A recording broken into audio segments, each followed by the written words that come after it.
கர்த்தராகிய இயேசு கிறிஸ்துவின் பரிசுத்த நாமத்திற்கு மகிமையுண்டாவதாக. மீண்டுமாக தேவ சமூகத்திலே உங்களை சந்திப்பதிலே மகிழ்ச்சி அடைகிறேன். இந்த பரிசுத்த உபவாச ஆராதனையினை கர்த்தரை துதித்தோம், பாடினோம், ஆராதித்தோம், அநேக ஜெப குறிப்புகளுக்காக ஜெபித்தோம். கர்த்தர் நம் ஜெபத்தை எல்லாம் கேட்டு நம் சபையாரை மாத்திரமல்ல எல்லா தேவ பிள்ளைகளையும் ஆசீர்வதித்திருக்கிறார். அல்லேலூயா. இன்று என்னை பின்பற்றி வா என்ற தலைப்பிலே இரண்டாவது பாகத்தை நாம் தியானிக்க போகிறோம். இந்த இரண்டாவது பாகத்தை தேவன் நமக்கு ஆசீர்வதிக்கும்படியாக இதற்கு ஆதாரமாக லூக்கா எழுதின சுவிசேஷம் 12ஆம் அதிகாரம் 16 முதல் 21 வசனங்களை நாம் இப்பொழுது வாசிக்க கேட்கலாம். அல்லாமலும் ஒரு உவமையை அவர்களுக்கு சொன்னார். ஐஸ்வர்யமுள்ள ஒருவனுடைய நிலம் நன்றாய் விளைந்தது. அப்பொழுது அவன், நான் என்ன செய்வேன்? என் தானியங்களை சேர்த்து வைக்கிறதற்கு இடமில்லையே. நான் ஒன்று செய்வேன், என் களஞ்சியங்களை இடித்து பெரிதாக கட்டி எனக்கு விளைந்த தானியத்தையும் என் பொருள்களையும் அங்கே சேர்த்து வைத்து, பின்பு ஆத்துமாவே, உனக்காக அநேக வருஷங்களுக்கு அநேகம் பொருள்கள் சேர்த்து வைக்கப்பட்டிருக்கிறது. நீ இளைப்பாரி புசித்து குடித்து பூரிப்பாய் இரு என்று என் ஆத்மாவோடே சொல்லுவேன் என்று தனக்குள்ளே சிந்தித்து சொல்லி கொண்டான். தேவனோ அவனை நோக்கி, மதிகேடனே, உன் ஆத்மா உன்னிடத்திலிருந்து இந்த ராத்திரியிலே எடுத்துக்கொள்ளப்படும். அப்பொழுது நீ சேகரித்தவைகள் யாருடையதாகும் என்றார். தேவனிடத்தில் ஐஸ்வர்யவானாய் இராமல் தனக்காகவே பொக்கிஷங்களை சேர்த்து வைக்கிறவன் இப்படியே இருக்கிறான் என்றார். அல்லேலூயா. நாம் என்னை பின்பற்றி வா என்ற தலைப்பில் இந்த செய்தியை கேட்க போகிறோம். விசேஷமாக வாலிபர்களுக்காக, வாலிப பெண் பிள்ளைகளுக்காக இந்த செய்தியானது தீர்க்கதரிசி பிரசங்கித்திருக்கிறார். ஆகையால் இந்த செய்தி நம் சபையாருக்கு மாத்திரமல்ல, உலகத்தில் உள்ள எல்லா தெய்வ பிள்ளைகளுக்கும் பிரயோஜனமாக இருக்கும் என்று நம்புகிறேன். தீர்க்கதரிசியினுடைய செய்தி தான் என்னை பின்பற்றி வா. அதே செய்தியை நாம் 2 பாகங்களாக நாம் தியானிக்கிறோம். கர்த்தர் தாமே இந்த செய்தியை ஆசீர்வதிப்பாராக. நாம் ஒரு பாடலை பாடி ஜெபித்து அவருடைய வார்த்தை கடன் செல்வோமாக.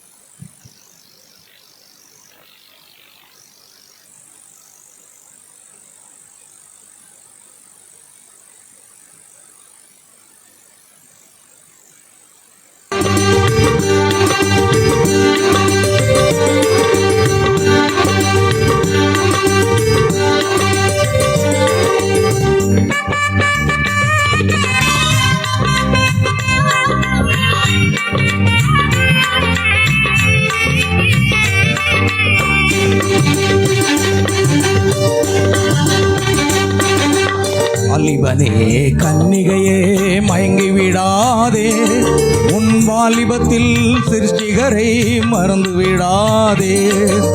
வாலிபனே கன்னிகையே மயங்கி விடாதே, உன் வாலிபத்தில் சிருஷ்டிகரை மறந்து விடாதே.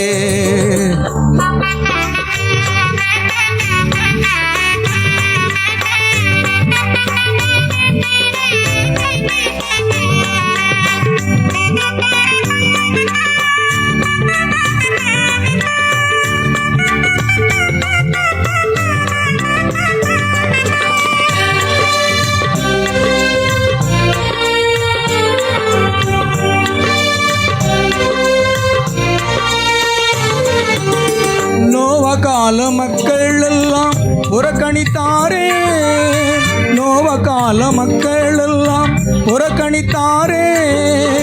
புரண்டு வந்த வெள்ளத்தாலே மடிந்து போனாரே, புரண்டு வந்த வெள்ளத்தாலே மடிந்து போனாரே.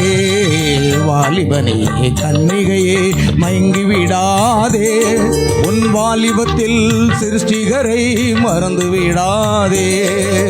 வாலிபனே கன்னிகையே மயங்கி விடாதே, உன் வாலிபத்தில் சிருஷ்டிகரை மறந்து விடாதே.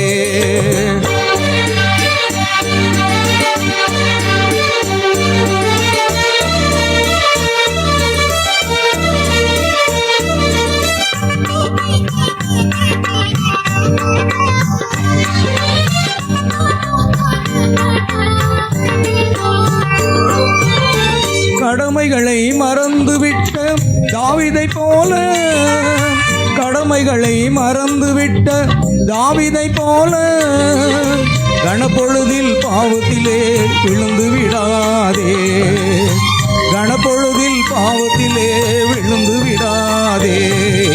வாலிபனே கன்னிகையே மயங்கி விடாதே, உன் வாலிபத்தில் சிருஷ்டிகரை மறந்து விடாதே.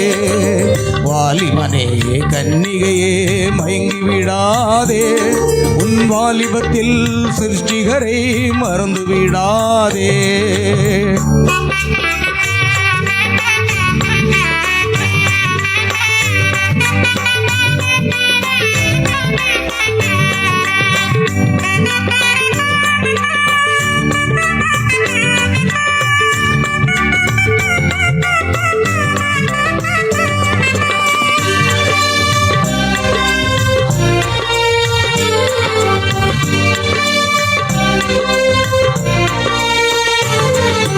வாலிபத்தில் சிருஷ்டிகரை நினைத்திடுவாயே, வாலிபத்தில் சிருஷ்டிகரை நினைத்திடுவாயே, இல்லை என்றால் ரட்சிப்பின்றி அழிந்திடுவாயே, இல்லை என்றால் ரட்சிப்பின்றி அழிந்திடுவாயே. வாலிபனே கன்னிகையே மயங்கி விடாதே, உன் வாலிபத்தில் சிருஷ்டிகரை மறந்து விடாதே. வாலிபனே கன்னிகையே மயங்கி விடாதே, உன் வாலிபத்தில் சிருஷ்டிகரை மறந்து விடாதே. நாம் செபிப்போம். அன்பின் பரலோக பிதாவே, உம்மை நன்றியோடு துதிக்கிறோம் ஐயா. வாலிபனே உன் வாலிப ஆண்டவரே பிராயத்தில் சிருஷ்டிகரை நினை என்று சொல்லப்பட்டிருக்கிறது. வாலிப பருவம் என்றது இரண்டாம் கெட்டான் பருவம் என்று சொல்வார்கள். அதை எதை டிசைட் பண்ணுறது, எதை தீர்மானிப்பது என்பது கூட அவர்களுக்கு தெரியாது. ஆம் ஆண்டவரே, இந்த காலகட்டத்தில் நாங்கள் வாழ்ந்து கொண்டிருக்கிறோம்.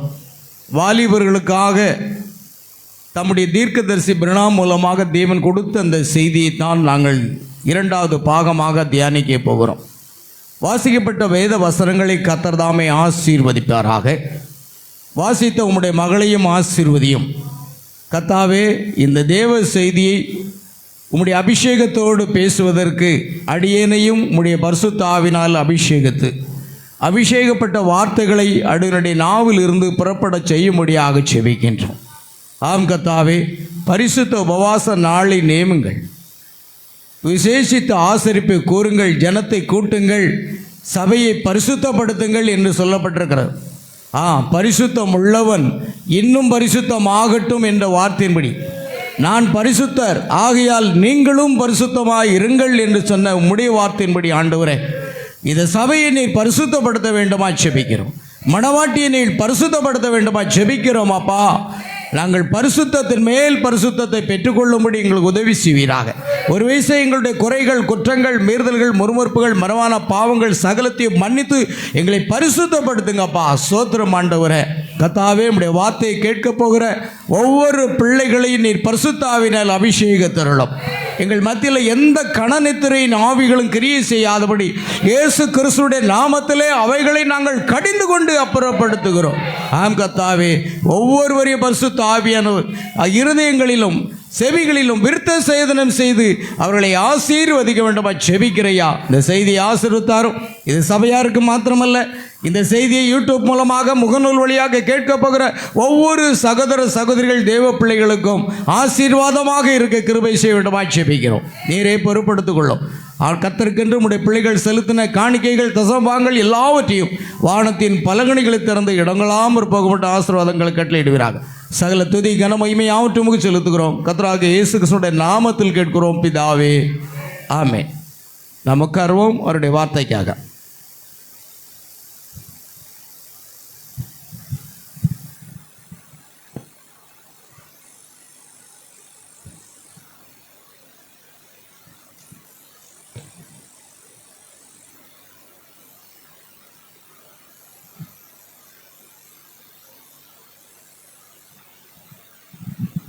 Price the lord. அல்லேலூயா.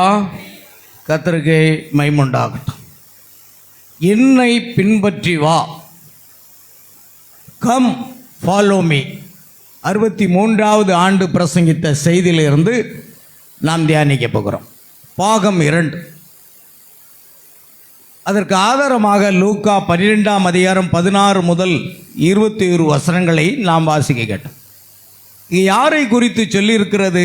அல்லாமலும் ஒரு ஓமையை அவர்களுக்கு சொன்னார்.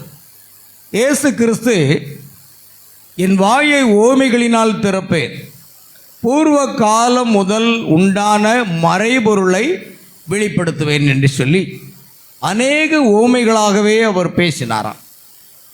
அவர் ஜனங்களோடு ஓமைகளாலே அன்றி வேறு எவ்விதத்தினாலும் பேசவில்லை.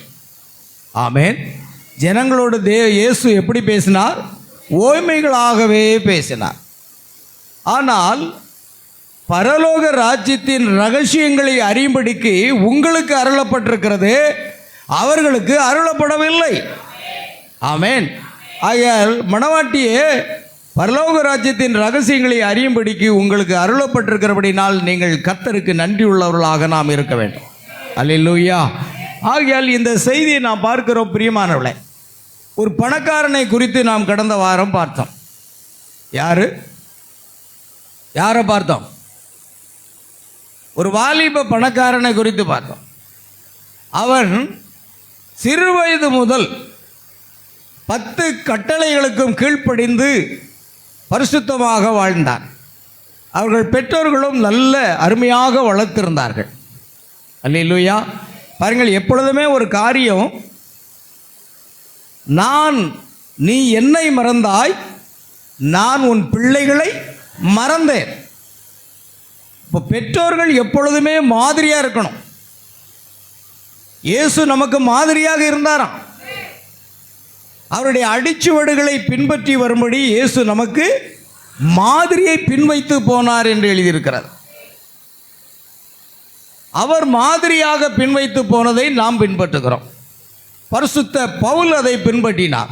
நான் கிறிஸ்துவை பின்பற்றுகிறது போல நீங்களும் என்னை பின்பற்றுகிறவர்களாக ஆக வேண்டும் என்று விரும்புகிறேன் என்று கூறினார். அல்லேலூயா. ஆகையால் நாம் மாதிரியாக பெற்றோர்கள் இருக்க வேண்டும் என்பதை முதலாவது புரிந்து கொள்ளுங்கள். சிறு பிள்ளைகள் உபவாச கூட்டத்துக்கு வரணும்னா முதல்ல யார் இருக்கணும்? மாதிரியாக இருக்கணும். பெற்றோர்கள் மாதிரியாக இருக்கணும். ஏனென்றால் உலகத்தில் ஒரு பழமொழி சொல்லுவாங்க, முன் ஏர் சென்ற பாதையில் தான் பின் ஏர் செல்லுமா. இப்போ பெற்றோர்கள் மாதிரியாக இருந்தால் பிள்ளைகளும் மாதிரியாக இருப்பார்கள். அல்லேலூயா. நல்லா கவனிச்சுடுங்க. நீங்கள் தான் அதுக்கு மாதிரி. பெற்றோர்களே, நீங்கள் ஒவ்வொருவரும் மாதிரியாக இருக்க வேண்டும். அதனால் பெற்றோர்கள் சரியில்லாமல் இருந்தால் பிள்ளைகளை நீங்கள் ஒன்று செய்ய முடியாது. ஆமென். ஏன்னா பிள்ளையாண்டவனை தண்டியாமல் இராதே என்று வேதம் சொல்லும். பிள்ளையாண்டவனை நடத்த வேண்டிய வழிகளில் நீடு நடத்து என்றும் வேதம் சொல்லுகிறது. அல்லேலூயா. ஆகையால் பிரியமானவர்களே, அந்த வாலிபன் சிறு வயது தொடங்கி எல்லா வார்த்தைக்கும் கீழ்ப்படிந்தான். மிகுந்த பணக்காரன், நிறைய ஆஸ்திகள் இருந்தது. ஆனால் இயேசுவினிடத்தில் வரும் பொழுது, ஆண்டவரே, நான் சிறு வயது முதல் எல்லா கற்பனைகளுக்கும் கீழ்ப்படிந்து நடந்து வந்திருக்கிறேன், இன்னும் ஏதாவது ஒரு குறை இருக்கிறதா? நல்லது. ஒரு விசுவாசி இயேசுவினிடத்தில் கேட்கக்கூடிய ஒரு காரியம், நான் பரிசுத்தமாக விட்டேன் என்றல்ல, ஆண்டவரே, என்னை பொறுத்த அளவில் நான் உம்முடைய வார்த்தைக்கு கீழ்ப்படிந்து கொண்டு வருகிறேன், இன்னும் ஏதாவது குறை இருக்கிறதா? அதை வெளிப்படுத்தி தாருங்கப்பா, நான் என்னை சரி செய்யட்டும். ஆமென். நான் என்னை பரிசுத்தப்படுத்திக் கொள்ளட்டும். இன்னும் ஏதாவது குறை இருக்கிறதா ஆண்டவரே? அப்படி தான் கேட்கணும். அதற்கு பதிலாக அந்த ஆயக்காரனும் பரிசேயனும் தேவாலயத்துக்கு சென்ற பொழுது பரிசேயன் என்ன செய்தான்? நான் வாரத்தில் 2 தரம் உபவாசிக்கிறேன், என் சம்பாத்தியத்தில் எல்லாம் தசம்பாகம் செலுத்துகிறேன், நான் அந்த ஆயக்காரனை போல அல்ல, நான் பரிசுத்தமானவன். அந்த ஆயக்காரன் தன் கண்களையும் ஏறெடுத்து பார்க்க துணியாமல், ஆண்டவரே பாவியாக என் மீது கிருபையாயிரும் என்று ஜெபித்தான். ஜெபம் தேவனிடத்தில் தான். ஆனால் யாருடைய ஜெபம் கேட்கப்படும், யாருடைய ஜெபம் கேட்கப்படாது என்பது நீங்கள் புரிந்து கொள்ளணும். அல்லேலூயா.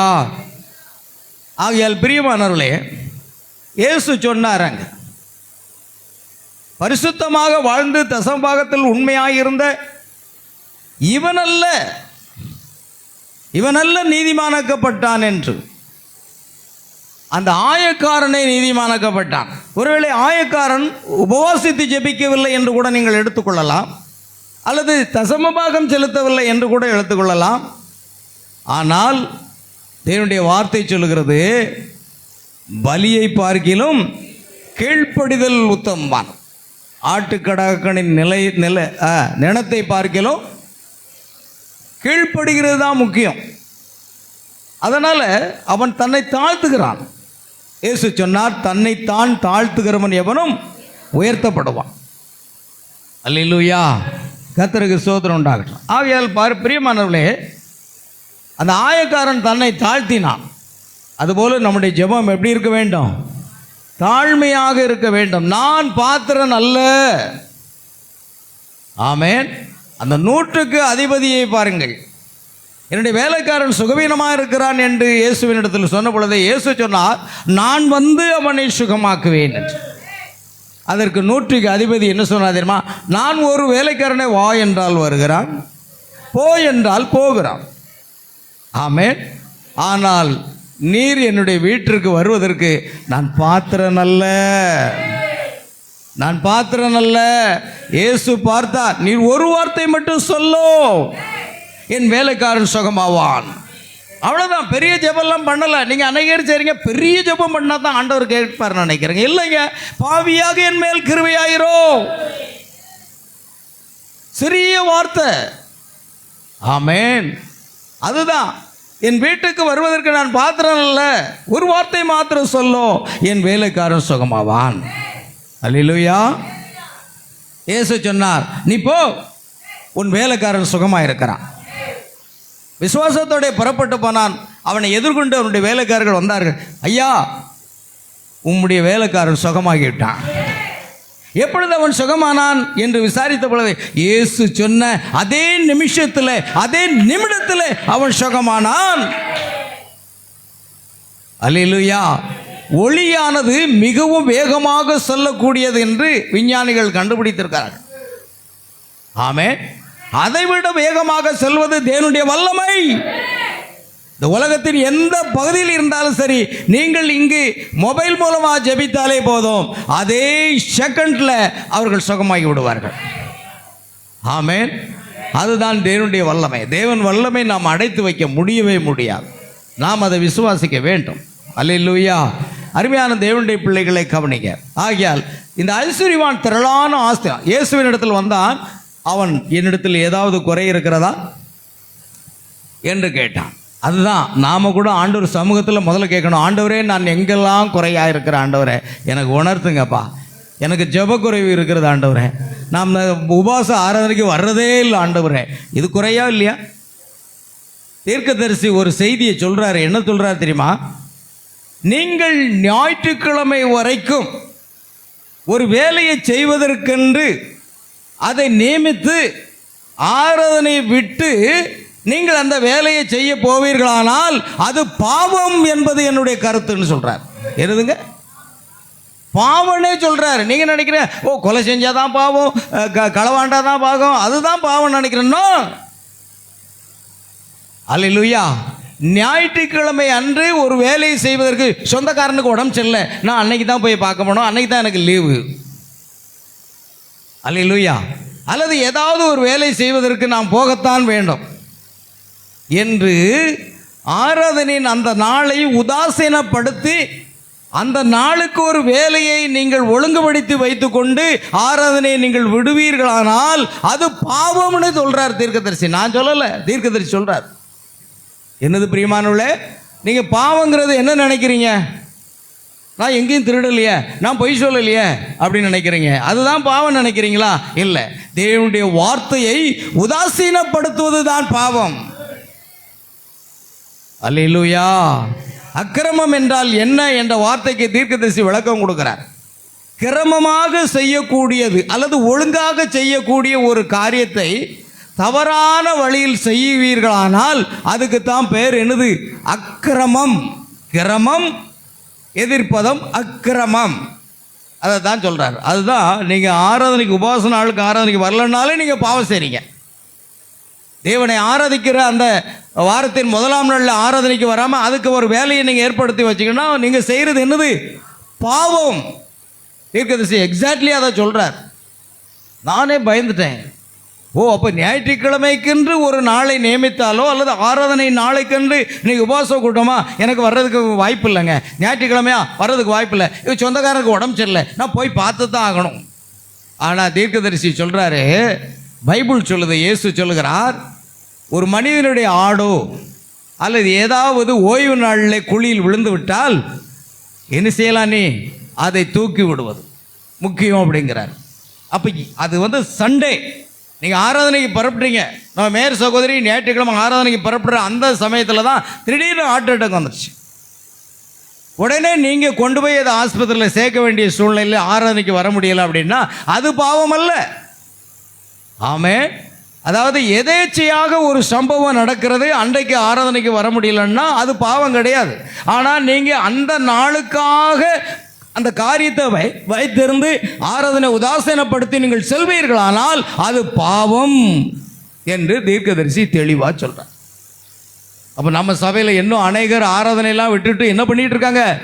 பாவம் செய்து கொண்டே இருக்கிறாங்க. போன மாதமும் உபாசம் ஆராதனை கிடையாது, அதுக்கு முந்தின மாதமும் கிடையாது, இன்றைக்காவது வருவாங்களா என்று பார்த்தா இன்னைக்கு வரல. அப்போ நீங்கள் பாவத்தின் மேல் பாவம் செய்து கொண்டே இருக்கிறீர்கள்.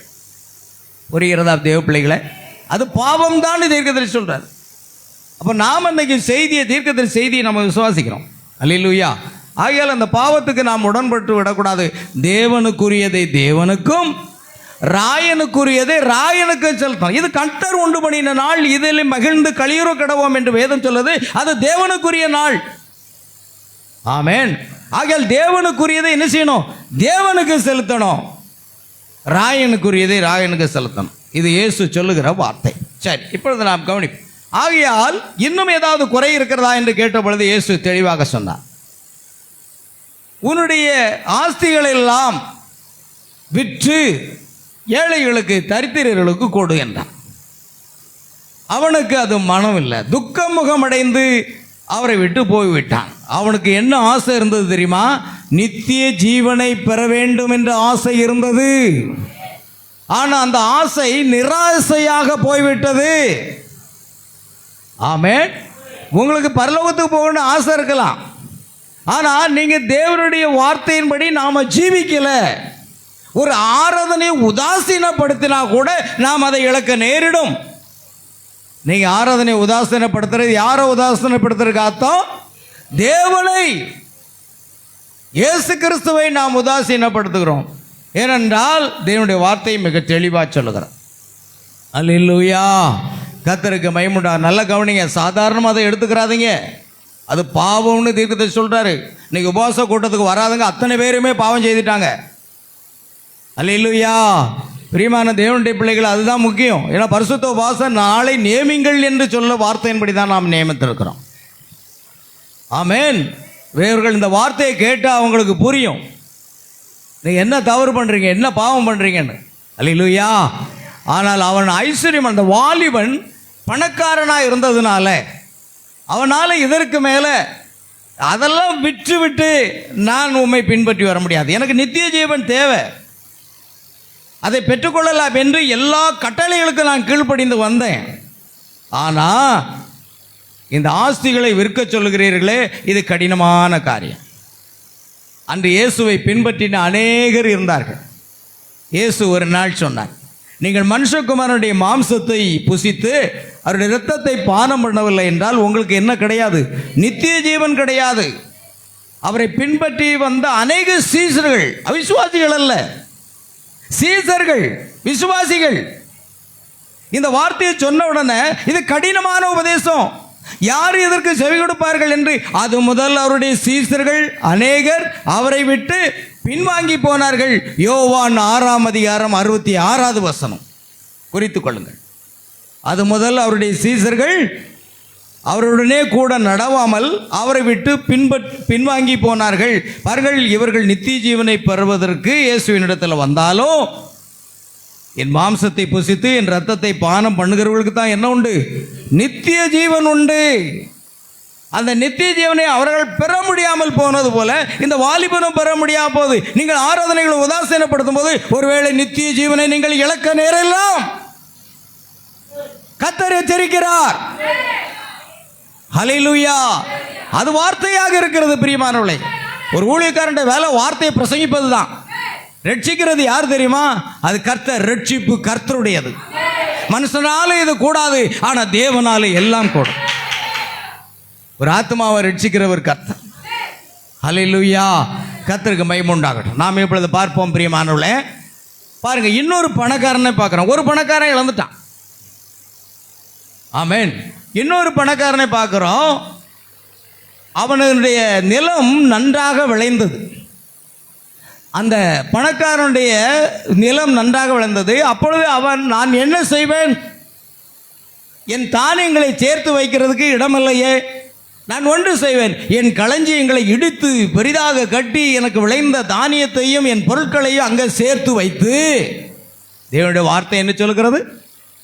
பூமியிலே உங்களுக்கு பொக்கிஷங்களை சேர்த்து வைக்காதீர்கள், அங்கு பூச்சியும் துருவும் அதை அழித்து போடும். பரலோகத்தில் உங்களுக்கு பொக்கிஷங்களை சேர்த்து வையுங்கள். புரிகிறதா? அல்லேலூயா. 10 பவுன் நகையை பெட்டிக்குள்ள வச்சு என்ன பிரயோஜனம்? பரலோகத்தில் அதை சேர்த்து வைக்க வேண்டுமானால் ஊழியத்திற்கு அதை பயன்படுத்துங்கள், தேவனுடைய ராஜ்யத்துக்கு பயன்படுத்துங்கள். பெட்டிக்குள்ள வைக்கிறது ஒன்றும் இல்லை. ஒரு நாள் அப்படித்தான் நான் மும்பையில் இருந்த நாட்களிலே எங்களுக்கு சபை கிடையாது, அதாவது சபை கட்டடம் கிடையாது. எங்கள் அருமையான ஒரு பாஸ்டர் இருந்தார். ஒரு ஸ்கூலில் தான் நாங்கள் ஆராதனை எடுத்து கொண்டு வந்தோம். ஸ்கூலில் தான் ஒவ்வொரு வாரமும் ஆராதனை நடக்கும். வீட்டு கூட்டம் ஒரு சிறிய அறை, கிட்டத்தட்ட ஒரு 10க்கு 12 சைஸில் தான் இருக்கும். புதன்கிழமை கூட்டம் நடக்கும். அல்லேலூயா. அந்த சபையினுடைய சுவிசேஷ ஊழியங்கள் எல்லாம் நான் நடத்தி கொண்டு வந்தேன். பாஸ்டருக்கு உதவி போதகராக இருந்தேன். அந்த நாட்களிலே பிரியமானவர்களே, என்னுடைய மனைவியினுடைய நகை, என்னுடைய மைனர் செயின், என் பிள்ளைகளுடைய செயின் எல்லாவற்றையும் நாங்கள் கலட்டி அப்படியே பெட்டியில் பத்திரமா சென்றோம். நாட்கள் கடந்தன. நாங்கள் யாரும் நகைகள் அணுவதில்லை, மோதிரங்கள் அணிவதில்லை. ஏன்னா அது பூச்சியும் துருவும் அது நிச்சயம் அழித்து போகும். உங்கள் ஒரு வசனம் இருக்குல்ல, உங்கள் பொண்ணு என்ன செய்யுமா? துரு பிடித்து போகணும் வசனம் இருக்கிறதுனால நாங்கள் அதையெல்லாம் அணிவதில்லை, அதை கழட்டி வைத்து விட்டோம். ஆனால் எங்களுக்கு சபை ஆராதிப்பதற்கு ஒரு இடத்தை தேர்வு செய்வதற்காக ஒவ்வொரு முறையாக விசாரித்து பல இடங்களுக்கு சென்று நான் இருந்த பகுதி எல்லாம் சுற்றி வந்தேன். அப்பொழுது ஒரு அருமையான இடம் இருந்தது, தனியாக இருந்தது. அந்த இடத்தை தேர்வு செய்து என்னுடைய பாஸ்டர் இடத்துல சொன்னேன். நாங்கள் போய் பார்த்தோம். அவர்கள் விலை சொன்னார்கள், நாங்கள் கேட்டோம். கர்த்தருடைய கிருபையினாலே தேவன் அந்த இடத்தை வாய்க்க செய்தார். இன்றைக்கும் அங்கு ஆராதனை நடந்து கொண்டிருக்கிறது. அந்த ஆராதனைக்கு அந்த இடத்தை வாங்குவதற்காகத்தான் நாங்கள் ஜெபித்து கொண்டிருந்தோம். அல்லேலூயா. அந்த நேரத்தில் பிரியமான தேவ பிள்ளைகளே, நான் தேவனுடைய சமூகத்திலே ஒரு நாள் ஜெபித்து கொண்டிருந்தேன். அதிகாலையில் கர்த்தருடைய பரிசுத்த ஆவியானவர் என்னை அபிஷேகத்தார் இறங்கி வந்தார், அசைவாடினார். அப்பொழுது கர்த்தர் பேசினார், பூமியிலே உங்களுக்கு பொக்கிஷங்களை சேர்த்து வைக்க வேண்டாம், பரலோகத்திலே உங்களுக்கு பொக்கிஷங்களை சேர்த்து வையுங்கள் என்று வார்த்தையின்படி நீ எதுக்கு பெட்டிக்குள்ள அந்த நகையெல்லாம் வச்சிருக்க அப்படின்னு கேட்டார் கர்த்தர். கர்த்தர் பேசுவார்னு நினைக்கிறீங்களா? பேசுவாருங்க. அவர் பேசும் தெய்வம். நீங்க தேவனோடு, நீங்கள் என்னிடத்தில் சேருங்கள், நான் அப்பொழுது உங்களிடத்தில் சேருவேன். நீங்க சேரணும். கர்த்தாவே சொல்லும், அடியேன் கேட்கிறேன் என்று சாமுவேல் சொன்னது போல நீங்கள் ஆண்டவரே நீர் பேசுங்கப்பா. ஆமென். பேசும் தெய்வம் நீர், பேசாத கல்லோ மரமோ நீரல்ல, பேசும் தெய்வம் நீர். அல்லேலூயா. அவர் பேசுகிற தெய்வம். கர்த்தர் என்னோட அநேக முறை விசுவாசியா இருக்கும்போதே பேசியிருக்கார். ஊழியக்காரனாக இருக்கும்போது பேசினதை காட்டிலும் விசுவாசியா இருக்கும்போது அநேக வசனங்களோடு என்னோட இடைப்பட்டிருக்கிறார். உங்களோட தேவன் பேசணும். ஆமென். அல்லேலூயா. ஆகையால் அனிதா, ஏன் நீ பெட்டிக்குள்ள வச்சிருக்கிறேன்? கர்த்தாவே நான் என்ன செய்ய சித்தமா இருக்கிறேன். எனக்கு ஆராதனைக்கு ஸ்தலத்துக்காக அதை இப்பொழுதே நீ ஊழியக்காரன் கையில் கொண்டு கூடுனார். மனசு வருமா? உங்கள் பெட்டியில் 5 பவுன் இருக்கு, 10 பவுன் இருக்கு, 1 பவுன் தான் இருந்தாலும் அதை கொடுக்க மனசு வருமா? 10 ரூபா காணிக்க போடுற இடத்துல 20 ரூபா போடுறோமானாலும் யோசிப்பாங்க. பிள்ளைகளுக்கு எல்லாருக்கும் 10 பிரித்து கொடுத்துருவாங்க. அதுக்கு மேலே போடக்கூடாது, முடிஞ்சு போச்சு. அது 20 ரூபா அந்த காணிக்கை செலுத்தலாமா, அதை கூட கொஞ்சம் யோசிப்பாங்க. ஒரு ஆளுக்கு 20 ரூபான்னா என்ன ஆச்சு கணக்கு? ஆமென். சிறுக விதைக்கிறவன் சிறுகத்தான் அறுப்பான், பெருக விதைக்கிறவன் பெருக அறுப்பான் என்று வேதம் சொல்லவில்லையா? அல்லேலூயா. வேத வசனத்தை அப்படியே விசுவாசிங்க. ஆகையால் நான் என் மனைவிடத்தில் கேட்டேன், கர்த்தர் பேசினார்மா, இதை ஊழியத்துக்கு கொடுத்துடலான்னு நினைக்கிறேன். அல்லேலூயா. என் மனைவி சொன்ன, கர்த்தர் உங்களிடத்தில் பேசினால் அதன்படி செய்யுங்கள். அப்படியே நாங்கள் முழங்கால் படிட்டு ஜெபித்தோம். பெட்டிக்குள்ள இருக்கிற எல்லா நகைகளையும் எடுத்து அப்படியே நாங்கள் பேப்பரில் பொதிந்து வைத்துவிட்டு ஜெபத்தோடு கடந்து சென்று என் பாஸ்டர் கையில் கொண்டு, ஐயா கர்த்தர் பேசினார் ஐயா, இது நம்முடைய இடம் வாங்குவதற்கு கொடுப்பதற்காக என்று சொன்னேன். அவர் ஆச்சரியப்பட்டார். உங்கள் மனைவிடத்தில் கேட்டீங்களான்னார். கேட்டோம் ஐயா, நாங்கள் 2 பேரும் சேர்ந்து ஜெபித்து தான் கர்த்தருக்காக கொண்டு வந்திருக்கிறோன்னு சொன்னோம். அல்லேலூயா. ஆமென். அதையெல்லாம் கர்த்தருக்கு கொடுத்து விட்டோம். எங்களிடத்துல ஒரு தம்படி கூட நகை கிடையாது, 1/2 பவுன் கூட கிடையாது. ஆமென். எல்லாம் கர்த்தருக்காக கொடுத்து விட்டோம். இன்றைக்கு அந்த இடத்துல சபை வளர்ந்து பெரிதாகி அநேக ஆத்துமாக்கள் ரட்சிப்புக்குள் வழிநடத்தப்பட்டார்கள். அதே நேரத்தில் ஊழியம் பல இடங்களில் வளர்ந்தது. அந்த பாஸ்டர் சொன்னார், இந்த சபையை நீங்கள் நடத்துங்க, இன்னொரு இடத்துல இருக்கிற சபையை நான் பார்த்துக்கொள்கிறேன் என்று சொன்னார். ஆனால் அதற்குள்ளாக கர்த்தர் எனக்கு அவருடைய வார்த்தை வெளிப்படுத்தினார். ஆமென். அல்லேலூயா. கண்களை திறக்க மாட்டீர்களா என் சகோதரனே சகோதரியே? அல்லேலூயா. ஆமென். ஆமென். அல்லேலூயா. கர்த்தருக்கு ஸ்தோத்திரம் உண்டாகட்டும். கவனிக்க அருமையானவர்களே, அப்பொழுது அந்த சபைக்கு என்ன பாஸ்டராக இருக்கும்படி சொன்னார். நான் அதை கேட்கல. ஏன் தெரியுமா? அவர்கள் பிதா குமாரன் பரிசுத்தாவிங்கிற பட்ட பேரில் ஞாசம் கொடுப்பாங்க. ஆனால் கர்த்தர் எனக்கு வெளிப்படுத்தி வந்துட்டார், கர்த்தராகி இயேசு கிறிஸ்துடைய நாமத்தில் தான் உண்மையான ஞானஸ்தானம் என்று. சத்தியத்துக்காக அந்த சபையை கூட நான் ஏற்றுக்கொள்ளலை. இன்னைக்கு ஊழியக்காரனா கர்த்தர் நிற்கிறார். சும்மா பிரசங்கம் பண்ண தெரிஞ்சனால ஊழியக்காரனை மாற முடியாது, பாடல் பாடுறதுனால ஊழியக்காரனை மாற முடியாது. உங்களை படிப்படியாக தேவன் கற்றுக் கொடுத்து கொண்டு வருவார். மோசையை தகுதிப்படுத்துவதற்கு எத்தனை வருஷம் ஆச்சு தான்? 80 வருஷம் ஆச்சு. அதாவது 40 + 40. அதுக்கப்புறம் தான் அவனை ஒரு தீர்க்கதரிசி ஸ்தானத்தில் நிறுத்தினார். சும்மா நேற்றுக்கு ரட்சிக்கப்பட்டு இன்றைக்கி நான் ஊழியக்காரன்லாம் சொல்ல முடியாது. உங்களுக்கு பாட தெரியலாம், பிரசங்கி கூட தெரியலாம், ஆனால் தேவன் அந்த வழியில் தான் கொண்டு வருவார். அல்லேலூயா. அதுதான் காரியம். ஆகையால் நான் அந்த சபையை ஏற்றுக்கொள்ளலை. எனக்கு சத்தியம் வேண்டும் ஆண்டவரே. அதனால் சபையை விட்டு வெளியேறினேன். தனியாக நான் ஒரு ஸ்கூலில் ஊழியம் ஆரம்பித்தேன். அநேக ஆத்துமாக்கள் கிறிஸ்துக்குள் வழிநடத்தப்பட்டார். இதில் விசேஷம் என்ன தெரியுமா? அநேக வாலிபர்கள், ஆமென், அநேக வாலிபர்கள் என் மூலமாக இயேசு கிறிஸ்துவை ஏற்றுக்கொண்டு இன்றைக்கும் கிறிஸ்துக்குள் ஜீவித்துக் கொண்டிருக்கிறார்கள். ஆமென். ஓ, வாலிபர்கள் மனம் திரும்புவதற்காக தேவன் அடியனை பயன்படுத்தினார். அல்லேலூயா. கர்த்தருக்கு ஸ்தோத்திரம். நானும் கூட வாலிப வயதில் தான் ரட்சிக்கப்பட்டேன். நான் சென்னையில் இருந்த நாட்களில் 1979ஆம் ஆண்டில் தான் முதலாக இயேசு என்னை சந்தித்தார். நான் என் ஜீவியத்தை அவருக்கு ஒப்பு கொடுத்தேன். அவர் என்னை ஆத்துமாவை ரட்சித்தார். அல்லேலூயா. வாலிப வயது. இந்த வாலிபனாக இருக்கும் பொழுதுதான், ஏன் சவுல் ஒரு வாலிபனாக இருந்தான். பவுல் யாருங்க? ஒரு வாலிபன். தேவனுக்கு வாலிப பிள்ளைகள் தான் ஊழியத்துக்கு அதிகமாக பிடிக்கும். ஆனால் நாம் ஒப்பு கொடுக்கறதில்ல. ஆமென். நம்முடைய ஜீவியத்தை இயேசுக்கு ஒப்பு கொடுக்கறதில்ல. நான் இருந்த பெந்தகோஸ்தே சபையில் அநேக வாலிப பிள்ளைகள் ஊழியத்திற்கு ஒப்பு கொடுத்து இன்றைக்கு ஊழியம் செய்து கொண்டிருக்கிறார்கள், திருமணம் ஆகாமலேயே. அல்லேலூயா. சாட்சி கொடுக்க முடியும். அநேக வாலிப பிள்ளைகள் ஊழியத்துக்கு கொடுத்தது மாத்திரம் இல்லை, அநேக வாலிபர்களும் ஊழியத்துக்கு கொடுத்து ஒப்பு கொடுத்து, எனக்கு தெரிஞ்சபடி ஒரு சகோதரர் என்னோடு இருந்தார் ஊழியத்தில், இன்னொரு சகோதரனா, 2 பேருமே திருமணம் ஆகாமலேயே கர்த்தருக்கு ஊழியம் செய்து கொண்டு வருகிறார். வாலிப வயதிலே தேவனுக்கு ஒப்பு கொடுத்தவர்கள் நான் இருந்த பெந்தகோஸ்தே சபையில் அநேகம் முழு நேர ஊழியத்திற்கென்று கர்த்தருக்கு அவர்கள் அர்ப்பணித்து ஊழியம் செய்து கொண்டிருக்கிறார்கள். ஹல்லேலூயா.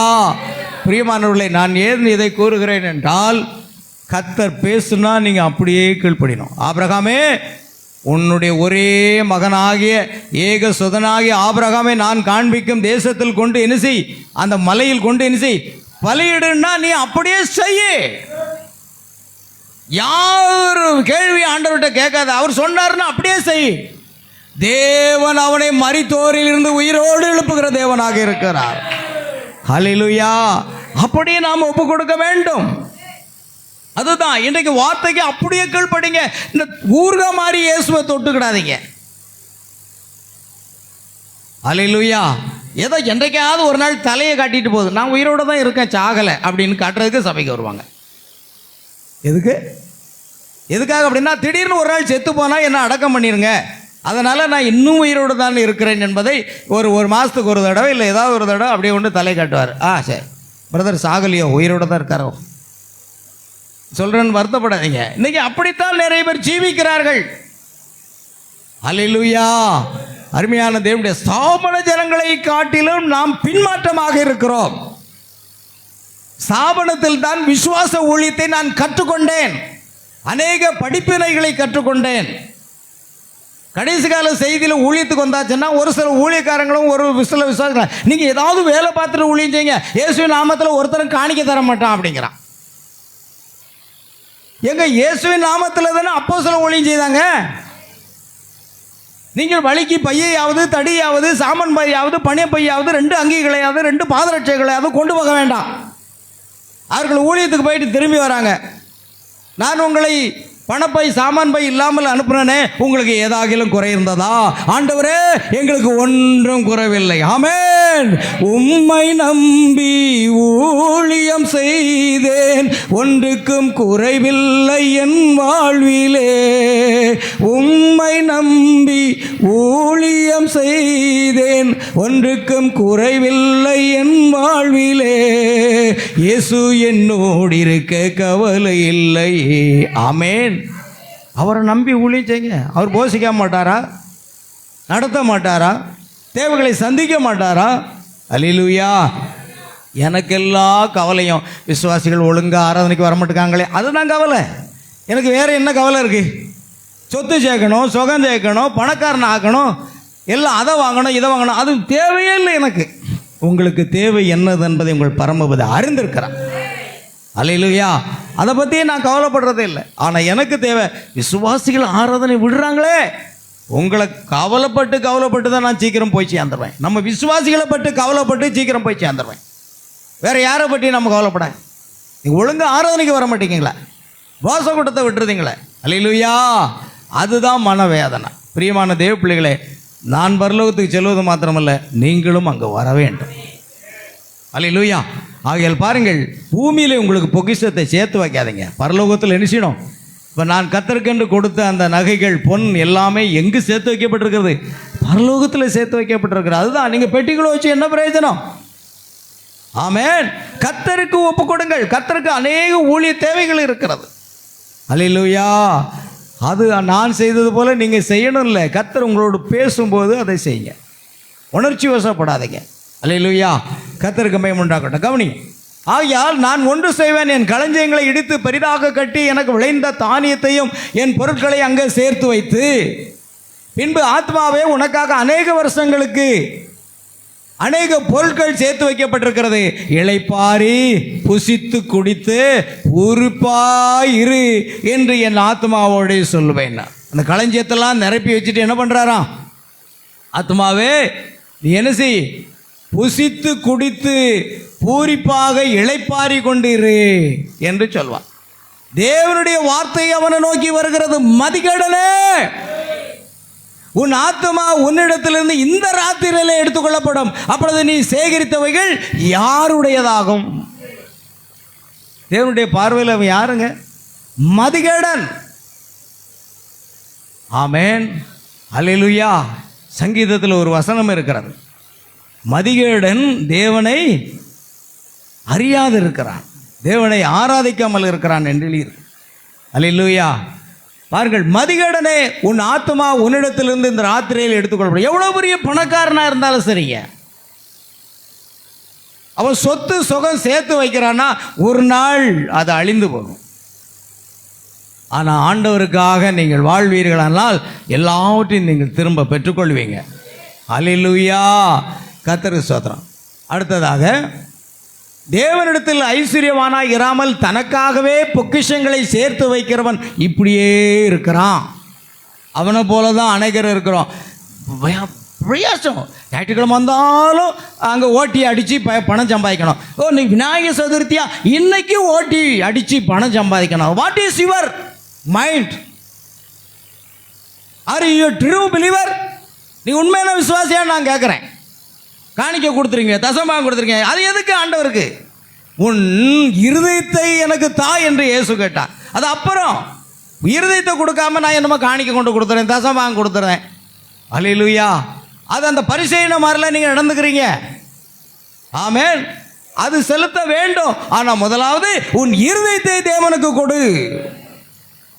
இயேசு எப்போமாவது எனக்கு காணிக்கத்தான் அதை தானே கேட்டாரா? இல்லை, மகனே உன் இருதயத்தை எனக்கு தான். இருதயத்தை கொடுக்கறதில்ல. இன்னைக்கு அநேக விசுவாசிகள் இருதயத்தை கொடுக்கறதில்ல. காணிக்க கொடுப்பாங்க, தசமாக கொடுப்பாங்க, ஆனால் எதை கொடுக்கணும்? இருதயத்தை கொடுக்கணும் தேவ பிள்ளைகளே. ஆமென். அதை கொடுக்கக்கூடாது என்று சொல்லலை. நீங்கள் கொடுத்தால் கர்த்தர் கொடுக்கப்படும். கொடுங்கள், அப்பொழுது கொடுக்கப்படும். கவனிங்க.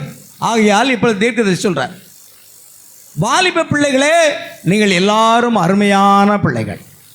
ஆமென். நீங்கள் எல்லாரும் அருமையான பிள்ளைகள். நீங்கள் நண்பர்களோடு சேர்ந்து கொள்ள வேண்டியதுதான். ஆனால் நீங்கள் கொண்டிருக்கும் நண்பர்கள் எப்படிப்பட்டவர்கள் என்பதை கவனிங்கள். அந்த நண்பன் கிறிஸ்துவை பின்பற்றி கொண்டிருந்தால் அந்த நண்பரோடு செல்லுங்கள். யாரை பின்பற்றிருக்கணும்? உங்கள் நண்பன் எப்படி இருக்கணும்? முனுசாமி, கந்தசாமி, அந்த சாமி, இந்த சாமியெல்லாம் வச்சுக்கிட்டு நண்பர்னு சொல்லதான். He is my best friend. எப்படி இருக்க முடியும் பெஸ்ட் ஃப்ரெண்டா? அல்லேலூயா. ஆமென். அவன் கிறிஸ்துவை பின்பற்றுகிறவனா இருந்தால் தான் அவன் பெஸ்ட் ஃப்ரெண்டாக உனக்கு இருக்க முடியும். அல்லேலூயா. நீங்களும் கூட கிறிஸ்துவை பின்பற்றுங்கள். ஆனால் அவன் கிறிஸ்துவை பின்பற்றாதவனாகில் அவனோடு சேர்ந்து கொள்ள வேண்டாம். அவன் கிறிஸ்துவை பின்பற்றலைன்னா என்ன செய்யாதீங்க? அவனுக்கு ஒரு வணக்கம் போட்டுக்கிட்டு போய்கிட்டே இருங்க. நல்லா இருக்கியா? அவ்வளோதான், போய்கிட்டே இரு. அவங்க கூட ஒட்டு உறவை வைத்து கொண்டு உறவாடக்கூடாது என்று தேவனுடைய வார்த்தை எச்சரிக்கிறது. ஏன்னா உன் நண்பன் யார் என்று சொல்லு, அப்பொழுது நீ யார் என்று நான் சொல்வேன் என்ற பழமொழியின்படி ஆயிற்று. கவனிக்கணும். நாம் அவனை கவனிப்போம். யார்? அந்த பணக்காரன். அவன் அநேகமாக அவனுடைய நண்பர்களை பின்பற்றி போனான் என்பதை நாம் கண்டுகொள்கிறோம். அவன் ஒரு மகத்தான தலைவனாக ஆனான். அப்போது அவன் ஒரு மகத்தான தலைவனாக இருந்தான். யாரு?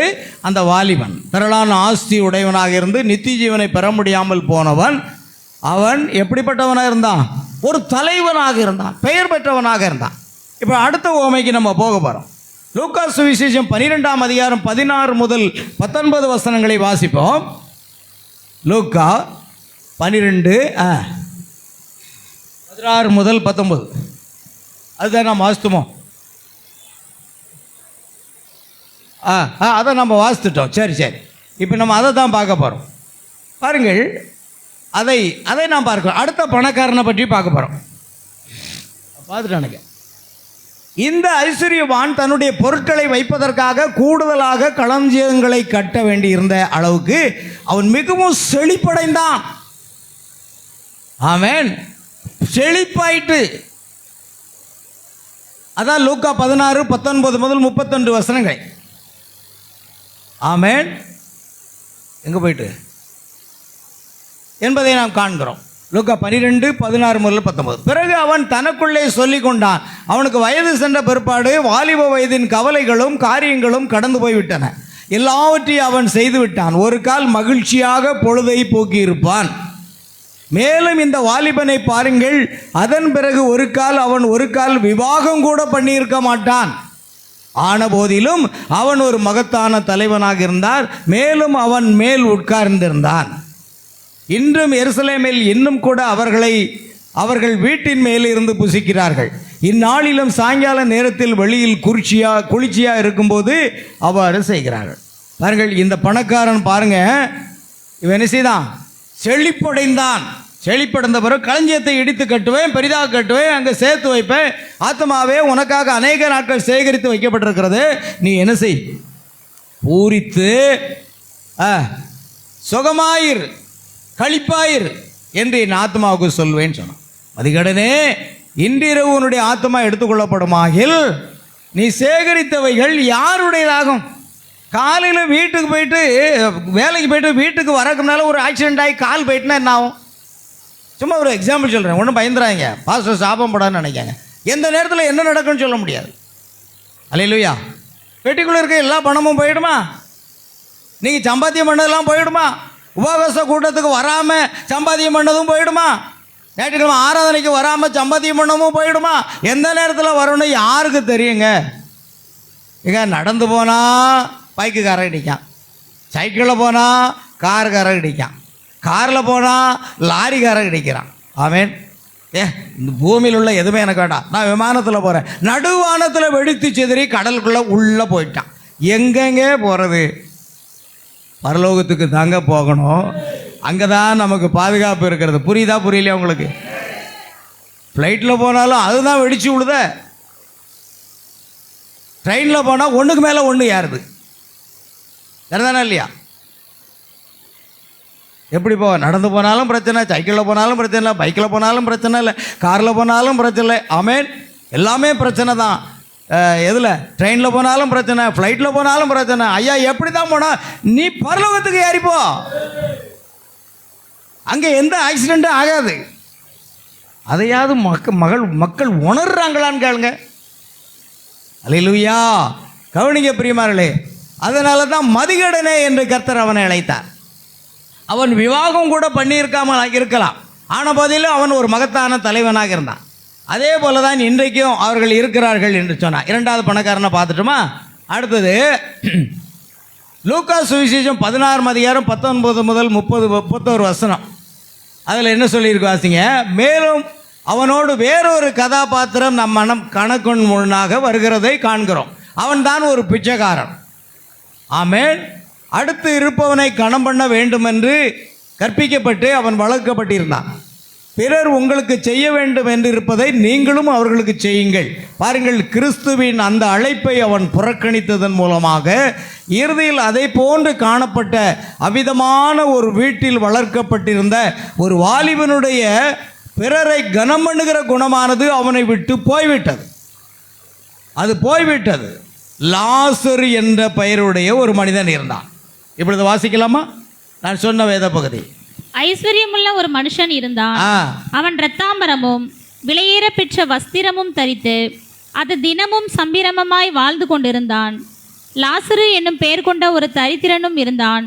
அவன் பருக்கள் நிறைந்தவனாய் அந்த ஐஸ்வர்யவனுடைய வாசலருகே கிடந்து அவனுடைய மேஜையில் இருந்து விழும் துணிக்கைகளாலே தன் பசியை ஆற்ற ஆசையாயிருந்தான். நாய்கள் வந்து அவன் பருக்களை நக்கிற்று. பின்பு அந்த தரித்திரன் மரித்து தேவதூதரால் ஆபிரகாமுடைய மடியிலே கொண்டு போய் விடப்பட்டான். ஐஸ்வர்யவானும் மரித்து அடக்கம் பண்ணப்பட்டான். பாதாளத்திலே அவன் வேதனைப்படுகிற போது தன் கண்களை ஏறெடுத்து தூரத்திலே ஆபிரகாமையும் அவன் மடியிலே லாசருவையும் கண்டான். அப்பொழுது அவன், தகப்பனாகிய ஆபிரகாமே, நீர் எனக்கு இறங்கி லாசரு தன் விரலின் நுனியை தண்ணீரில் தோய்த்து என் நாவை குளிர பண்ணும்படி அவனை அனுப்ப வேண்டும். இந்த அக்கினி ஜுவாலையில் வேதனைப்படுகிறேனே என்று கூப்பிட்டான். அதற்கு ஆபிரகாம், மகனே, நீ பூமியிலே உயிரோடு இருக்கும் காலத்தில் உன் நன்மைகளை அனுபவித்தாய். லாசருவும் அப்படியே தீமைகளை அனுபவித்தான். அதை நினைத்துக்கொள். இப்பொழுது அவன் தேற்றப்படுகிறான், நீயோ வேதனைப்படுகிறாய். அதுவும் அல்லாமல் இவ்விடத்திலிருந்து உங்களிடத்திற்கு கடந்து போகவும் அவ்விடத்திலிருந்து எங்களிடத்திற்கு கடந்து வரவும் மனதுள்ளவர்களுக்கு கூடாதபடிக்கு எங்களுக்கும் உங்களுக்கும் நடுவே பெரும் பிளப்பு உண்டாக்கப்பட்டிருக்கிறது என்றான். அப்பொழுது அவன், அப்படியானால் தகப்பனே, எனக்கு 5 பேர் சகோதரர் உண்டு. அவர்களும் வேதனையுள்ள இந்த இடத்துக்கு வராதபடி அவன் போய் அவர்களுக்கு சாட்சியாக அறிவிக்கும் பொருட்டு நீர் அவனை என் தகப்பன் வீட்டுக்கு அனுப்பும்படி உம்மை வேண்டிக் கொள்கிறேன் என்றான். ஆபிரகாம் அவனை நோக்கி, அவர்களுக்கு மோசேயும் தீர்க்கதரிசிகளும் உண்டு, அவர்களுக்கு அவர்கள் செவி கொடுக்கட்டும் என்றான். அதற்கு அவன், அப்படியல்ல தகப்பனாகிய ஆபிரகாமே, மரித்தோரிலிருந்து ஒருவன் அவர்களிடத்திற்கு போனால் மனம் திரும்புவார்கள் என்றான். அதற்கு அவன், அவர்கள் மோசேக்கும் தீர்க்கதரிசிகளுக்கும் செவி கொடாவிட்டால் மரித்தோரிலிருந்து ஒருவன் எழுந்து போனாலும் நம்ப மாட்டார்கள் என்று சொன்னான் என்றார். அல்லேலூயா. வாசிக்கப்பட்ட இந்த வேதவசனங்களை ஆசிரியத்தான். முதலாவது ஐஸ்வர்யவான வாலிபன் பார்த்தோம். இன்னொரு ஐஸ்வர்யவான் அதிகமாக சம்பாத்தி நிலத்தின் மூலமாக கிடைச்சதை அவன் சேகரித்து வைக்க போனான். அவனும் பலனற்று போனான். இப்போ அடுத்தது ஐஸ்வர்யவான் லாசரை குறித்து நம்ம பார்க்க போகிறோம் இல்லையா? இப்போ ஐஸ்வர்யவான் லாசர் பாங்க, பிடிஎஃப் பார்ப்போம். இந்த வசனங்களை நீங்கள் வாசித்தோம், வீட்டில் போய் வாங்க. ஆகையால் இந்த பாருங்க, அவன் கிறிஸ்துவின் அந்த அழைப்பை அவன் புறக்கணித்ததன் மூலமாக இறுதியில் அதை போன்று காணப்பட்ட அவிதமான ஒரு வீட்டில் வளர்க்கப்பட்டிருந்த ஒரு வாலிபனுடைய பிறரை கனம் பண்ணுகிற குணமானது அவனை விட்டு போய்விட்டது. லாசர் என்ற பெயருடைய ஒரு மனிதன் வாசல் அருகே படுத்திருந்து ஆமென் அவனிடம் உணவுக்காக பிச்சை கேட்டுக்கொண்டிருந்தான். அதனால் பயனில்லாமல் போயிற்று. அந்த ஐஸ்வர்யவான் தன் மேஜையில் இருந்து கொண்டு சம்பூர்ணமாக சாப்பிட்டு கொண்டு வந்தான். ஆனால் பிச்சைக்காரனாகிய லாசரு யாருங்க? ஒரு வாலிபன். ஆமென்.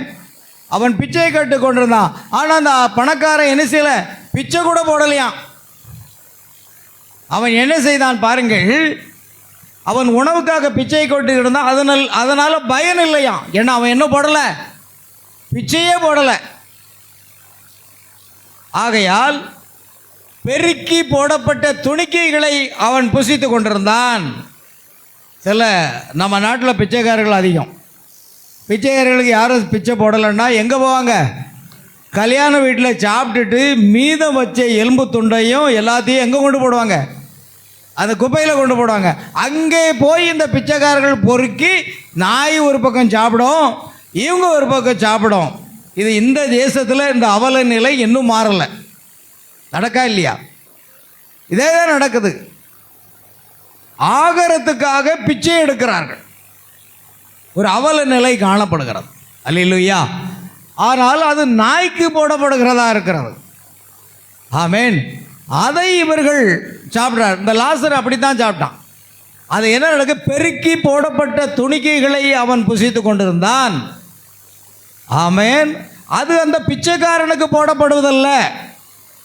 கீழே விழுந்த எல்லா பலகாரம் அது இது பண்ட பலகாரம்லாம் சேர்ந்துடுறது. ஏன்னா அவன் வெறும் பலகாரங்க சாப்பிடல. அவன் மேஜையில் என்னெல்லாம் இருக்கு? விலையுயர்ந்த மதுபானங்கள் எல்லாம் இருக்கிறது. அந்த மதுபானங்கள் எல்லாம் குடித்து தன் சரீரத்தை சீராட்டி பலவிதமான அந்த ஆகாரங்கள் எல்லாவற்றையும் சாப்பிட்டு ஒன்று கீழே விழுந்துக்கிட்டே இருக்குது. கடைசியில் வேலைக்காரி என்ன செய்கிறாள்? அதையெல்லாம் கூட்டி பெருக்கி வெளியே கொண்டு போடுகிறாள். நாய்கள் வந்து அதை சாப்பிடுகிறது. அதனால் பெருக்கி போடப்பட்ட துணிக்கைகளை அவன் புசித்து கொண்டிருந்தான். அது அந்த பிச்சைக்காரனுக்கு போடப்படுவதல்ல, ஆனால் நாய்களுக்கு போடப்படுவதைத்தான் அவன் புசித்தான். ஆமென், அல்லேலூயா. இயேசு ஆவிக்குரிய ரீதியாக ஒரு வார்த்தையை சொன்னார். காணனே ஸ்திரீ, என் மகள் பிசாசினால் கொடிய வேதனைப்படுகிறாள் என்று சொன்ன பொழுது இயேசு சொன்னார், பிள்ளைகளின் அப்பத்தை எடுத்து நாய்க்குட்டிகளுக்கு போடுவது நல்லதல்ல. ஆனால் அவளோ நாய்க்குட்டிகள் மேஜையிலிருந்து விழும் துணிக்கைகளை தின்னுமே என்று அவள் பதில் சொன்னாள். அதே தான் இப்பொழுது நாயோட யார் சேர்ந்துட்டா? லாசரும் சேர்ந்துட்டார். ஆமென். ஒரு நாயை போல இந்த உலகத்தில் அவன் நாய் சாப்பிட்றதை இவனும் சாப்பிட்டுக்கிட்டு இருக்கிறான். அல்லேலூயா, கர்த்தருக்கு ஸ்தோத்திரம் உண்டாகட்டும். இயேசு சொன்னது ஒரு ஆவிக்குரிய அர்த்தம், அது வேறு. ஆனாலும் நாய் என்ற வார்த்தையை நாங்கள் பயன்படுத்துகிறேன். ஆகையால் லாசர் இங்கே எந்த ஸ்தானத்தில் இருக்கிறான்? நாய் என்ற ஸ்தானத்தில் இருக்கிறான். நாய்க்காக போடப்படுகிறத இவனும் சாப்பிட்டுக்கிட்டு இருக்கிறான். சரிதானா? அல்லேலூயா. ஆனால் இந்த உலகத்தில் நீங்கள் எவ்வளவு தரித்திரராக வாழ்ந்தாலும் பிரியமானவர்களே, ஆமென், ஒரு நாள் தேவனுடைய சமூகத்தில் நீங்கள் தேற்றப்படுவீர்கள். ஆமென், அல்லேலூயா. பாருங்கள், அவன் ஐஸ்வர்யவானாக இருக்கிறான். அங்கு நாய்களுக்கு போடப்படுவதைத்தான் அவன் புசித்தான். அவன் பருக்கள் நிறைந்தவனாய், பாருங்கள், மருத்துவமனைக்கு போக முடியல. அவன் சரீரத்தில் பருக்க, ஒருவேளை அநேக நாள் குளிக்காமல் இருந்திருக்கலாம். அவனுக்கு ஒரு நல்ல சோப்பு போடுவதற்கு இல்லாமல் இருக்கலாம். ஆகையால் பருக்கள் நிறைந்தவனாக இருந்தான். ஆனால் அந்த ஐஸ்வர்யவானோ சமுதாயத்தில் மிகவும் மெருகேற்றப்பட்டு பளபளப்பாக இருந்தான். ஆமென். நெய், அது எண்ணெய் எல்லாம் சாப்பிட்டு எப்படி இருந்தான்? அவன் தேகம் பளபளப்பாக இருந்ததான். ஆமென், கவனிக்க வேண்டும். ஆகையால் அவனுக்கு அதற்கு மேலும் எந்த பரிதாபமும் இல்லாது இருந்தது. அவன் உணர்வற்று விரைத்து போனவனாய் இருந்தான். என்னவென்றால், கிறிஸ்து கொடுத்த அந்த உரிமையை, சலுகை அவன் புறக்கணித்திருந்தான். அல்லேலூயா, புரிகிறதா? ஆமென். ஒரு கால் ஒரு சாயங்கால நேரத்தில் அருமையான ஒயின் மதுபானங்களோடு தன்னுடைய மது விருந்தை அனுபவித்து கொண்டிருந்திருப்பான். சொன்னது சரியா போச்சா? பணக்காரன் எப்படி என்ன சாப்பிடுவான்? அவனுக்கு ட்ரீட் எல்லாம் இருக்கும்போது எல்லா விதமான இருக்கும். ஆமென். எல்லா விதமான மட்டன் மசாலா எல்லாமே அங்கே இருக்கும். எல்லாம் அவன் சாப்பிட்டுக்கிட்டு அங்கே மதுபானத்தையும் குடிச்சிக்கிட்டு தான் சாப்பிடுவாங்க. அது இயற்கை. மும்பையில் சர்வசாதாரணம். என் நண்பர் ஒருவர் கூட்டிகிட்டு போயிட்டார். அவருடைய ரிலேஷன் வீட்டுக்கு கூப்பிட்டு போயிட்டார். போகும்போதே பார்த்தீங்கன்னா போய் உட்காந்துட்டான். ராஜாவா, நம்ம கொஞ்ச நேரம் அப்படி அனுபவிக்கலாம் அப்படின்னு போனார். பார்த்தாருன்னா பாட்டில் எடுத்து குத்து குத்து குத்துன்னு ஊற்றுனார். எனக்கு கொஞ்சம் பயம், நடுக்கம் உண்டாயிடுச்சு. அல்லேலூயா. எல்லாத்தையும் ஊற்றிட்டார். இது ஒன்றும் இல்லை, இது மது போதை, அதிகமாக போதெல்லாம் வராது, இது பீர் தான் அப்படின்னு சொல்லிட்டாரு. அடுத்தல கொஞ்சம் சுக்கா மட்டனு, அப்புறம் ஸ்நாக்ஸு எல்லாத்தையும் கொண்டு வச்சு அவர் சர்வசர்மா, அவரும் கிறிஸ்டியன் தான். ஆமேன். அவர் சாப்பிட்றாரு. இதில் ஒன்றும் தப்பு இல்லைப்பா அண்ணாரு. ஆமேன். ஒரு மடக்கு வயல் வச்சு பார்த்த பாருங்க. ஐயோ வேண்டாம். மதுபானம் பாத்திரத்தில் என்ன செய்யுமா? பளபளப்பாய் தோன்றும். ஆனால் அதையும் நான் குடித்து எல்லாம் பார்த்துருக்குறேன். களவும் கற்று மர பீர் குடித்து பார்த்தாச்சு, விஸ்கி குடித்து பார்த்தாச்சு, பிராண்டி குடித்து பார்த்தாச்சு, சாராயமும் குடித்து பார்த்தாச்சு. பிரசங்க இடத்துல உண்மையை சொல்லலைன்னா ஆண்டவர் என்ன விட மாட்டார். ஏன் தெரியுமா? இவைகள் எல்லாவற்றிலிருந்து நான் உனக்கு விடுதலை கொடுத்தேன் அல்லவா, ஏன் அதை நீ சொல்லலைன்னு கேட்பார். ஒரு சாட்சி தானே. ஒவ்வொன்றும் ருசி பார்த்தேன் நான். ஆமேன். சாலமன் ராஜா எல்லாத்தையும் ருசி பார்த்தாராம். என் கண்கள் இச்சித்தவைகளை ஒன்றை நான் தள்ளி வைக்கலைங்கிறார். அதே மாதிரி நான் விஸ்கி, பிராண்டி, பீரு, அடுத்த சாராயமும் எப்படி இருக்குன்ட்டு அதையும் கொஞ்சம் ஒரு நாள் குடிச்சு பார்த்தனே. அல்லேலூயா. இன்றைக்கு ஆண்டவராக இயேசுவின் கிருபையினாலே என் ஆத்தும ரட்சிப்பை அவர் உங்களுக்கு எனக்கு தந்திருக்கிறார். அல்லேலூயா. கர்த்தருக்கு மகிமை. அதுதான் அங்கே நடந்து கொண்டிருக்கிற விருந்து, மது விருந்து. அந்த பிச்சைக்காரனோ பாருங்கள், கவனிக்க வேண்டும், தன்னுடைய மது விருந்தை அனுபவித்துக் கொண்டிருந்தான். விலையுயர்ந்த அணிகலன்களை அணிந்திருந்த அழகான பெண்களும். ஆமேன். அல்லேலூயா. ஆமேன். ஒரு செகண்ட்.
அல்லேலூயா. அது மட்டும்தான் வெளியே வரணும். சரி கவனிங்க, எல்லாரும் பார்ப்பாங்க சற்று பிரேக்கு பாஸ்டர் வாய்ஸ் சரியாக கேட்கலன்னு எனக்கு இப்போ வரும் பாருங்கள், கமெண்ட் வரும். அது தனியாக சொல்லிக்கிறேன். ஆகையால் விலையுயர்ந்த அணிகலன்களை அணிந்திருந்த பார்த்தீங்களா அழகான பெண்களும் அதை போன்ற காரியங்களும் அவனை சூழ இருந்தனர். மதுபானம் வந்தாச்சுன்னா யார் வரணும்? மதுவும் வரணும்ல. மது ப்ளஸ் மது இருந்தால் என்ன வரும்? இன்னைக்கு அதுதான் நடக்கு. இந்த மதுவை குடிச்சு டாஸ்மாக் கடையில் வாங்கினது அத்தனையும் சிறுமிகள் என்னது பாலியல் எது ஆமேன். ஆக இன்னைக்கு எங்கு பார்த்தாலும் அந்த காரியம் என்னன்னா இந்த மது குடித்ததுனால தான் சீறி வெளியே வருது. முதலமைச்சர் அவர்களே இந்த டாஸ்மாக்கை மூடும்படி அன்போடு கேட்டுக்கொள்கிறேன். சொல்ல தான் முடியும். ஐயா நீர் ஒரு நேரம் சாரையும் குடிக்கலையோ, பீர் குடிக்கலையோ, ரம் குடிக்கலையோ? குடித்தேன், பழையகள் ஒளிந்து போயின, எல்லாம் புதிதாயின. ஒருவன் கிறிஸ்துக்குள் இருந்தால் அவன் புது சிருஷ்டியா இருக்கிறான்.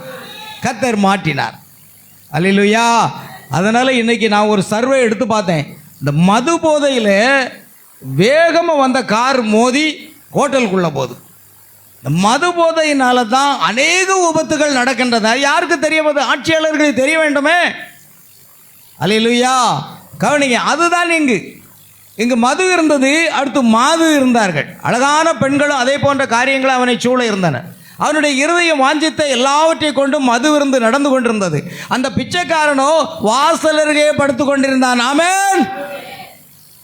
பிச்சைக்காரன் வாசலருகே இருக்கான். அவன் என்ன பண்ணிட்டு இருக்கான் பாருங்க, ஐஸ்வர்யவான். அல்லேலூயா. ஆகையால்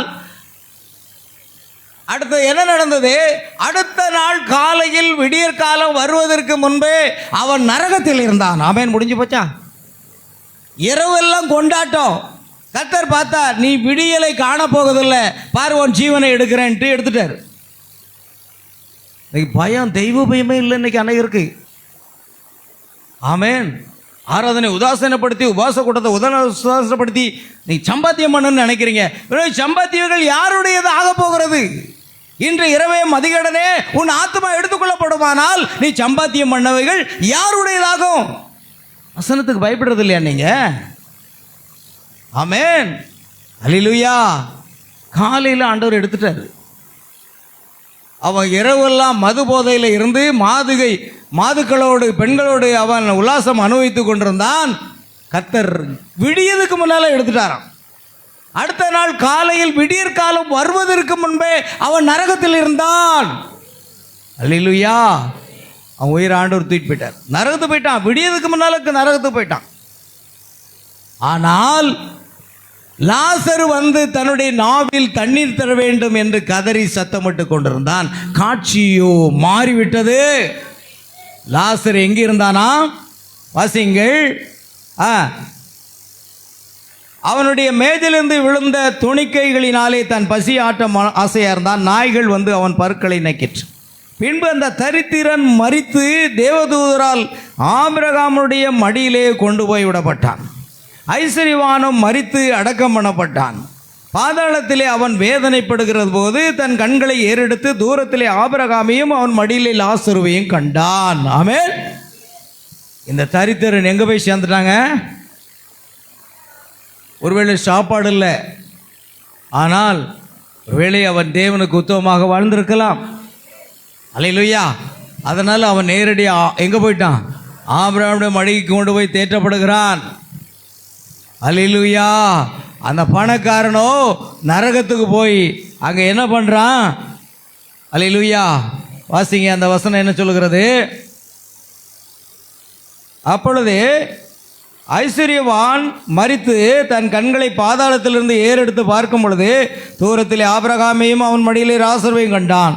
அப்பொழுது அவன் தகப்பனாகி ஆபிரகாமே, நீர் எனக்கு இறங்கி லாசரு தன் விரலின் நுனியை தண்ணீரில் தோய்த்து என் நாவை குளிர பண்ணும்படி அவனை அனுப்ப வேண்டும்.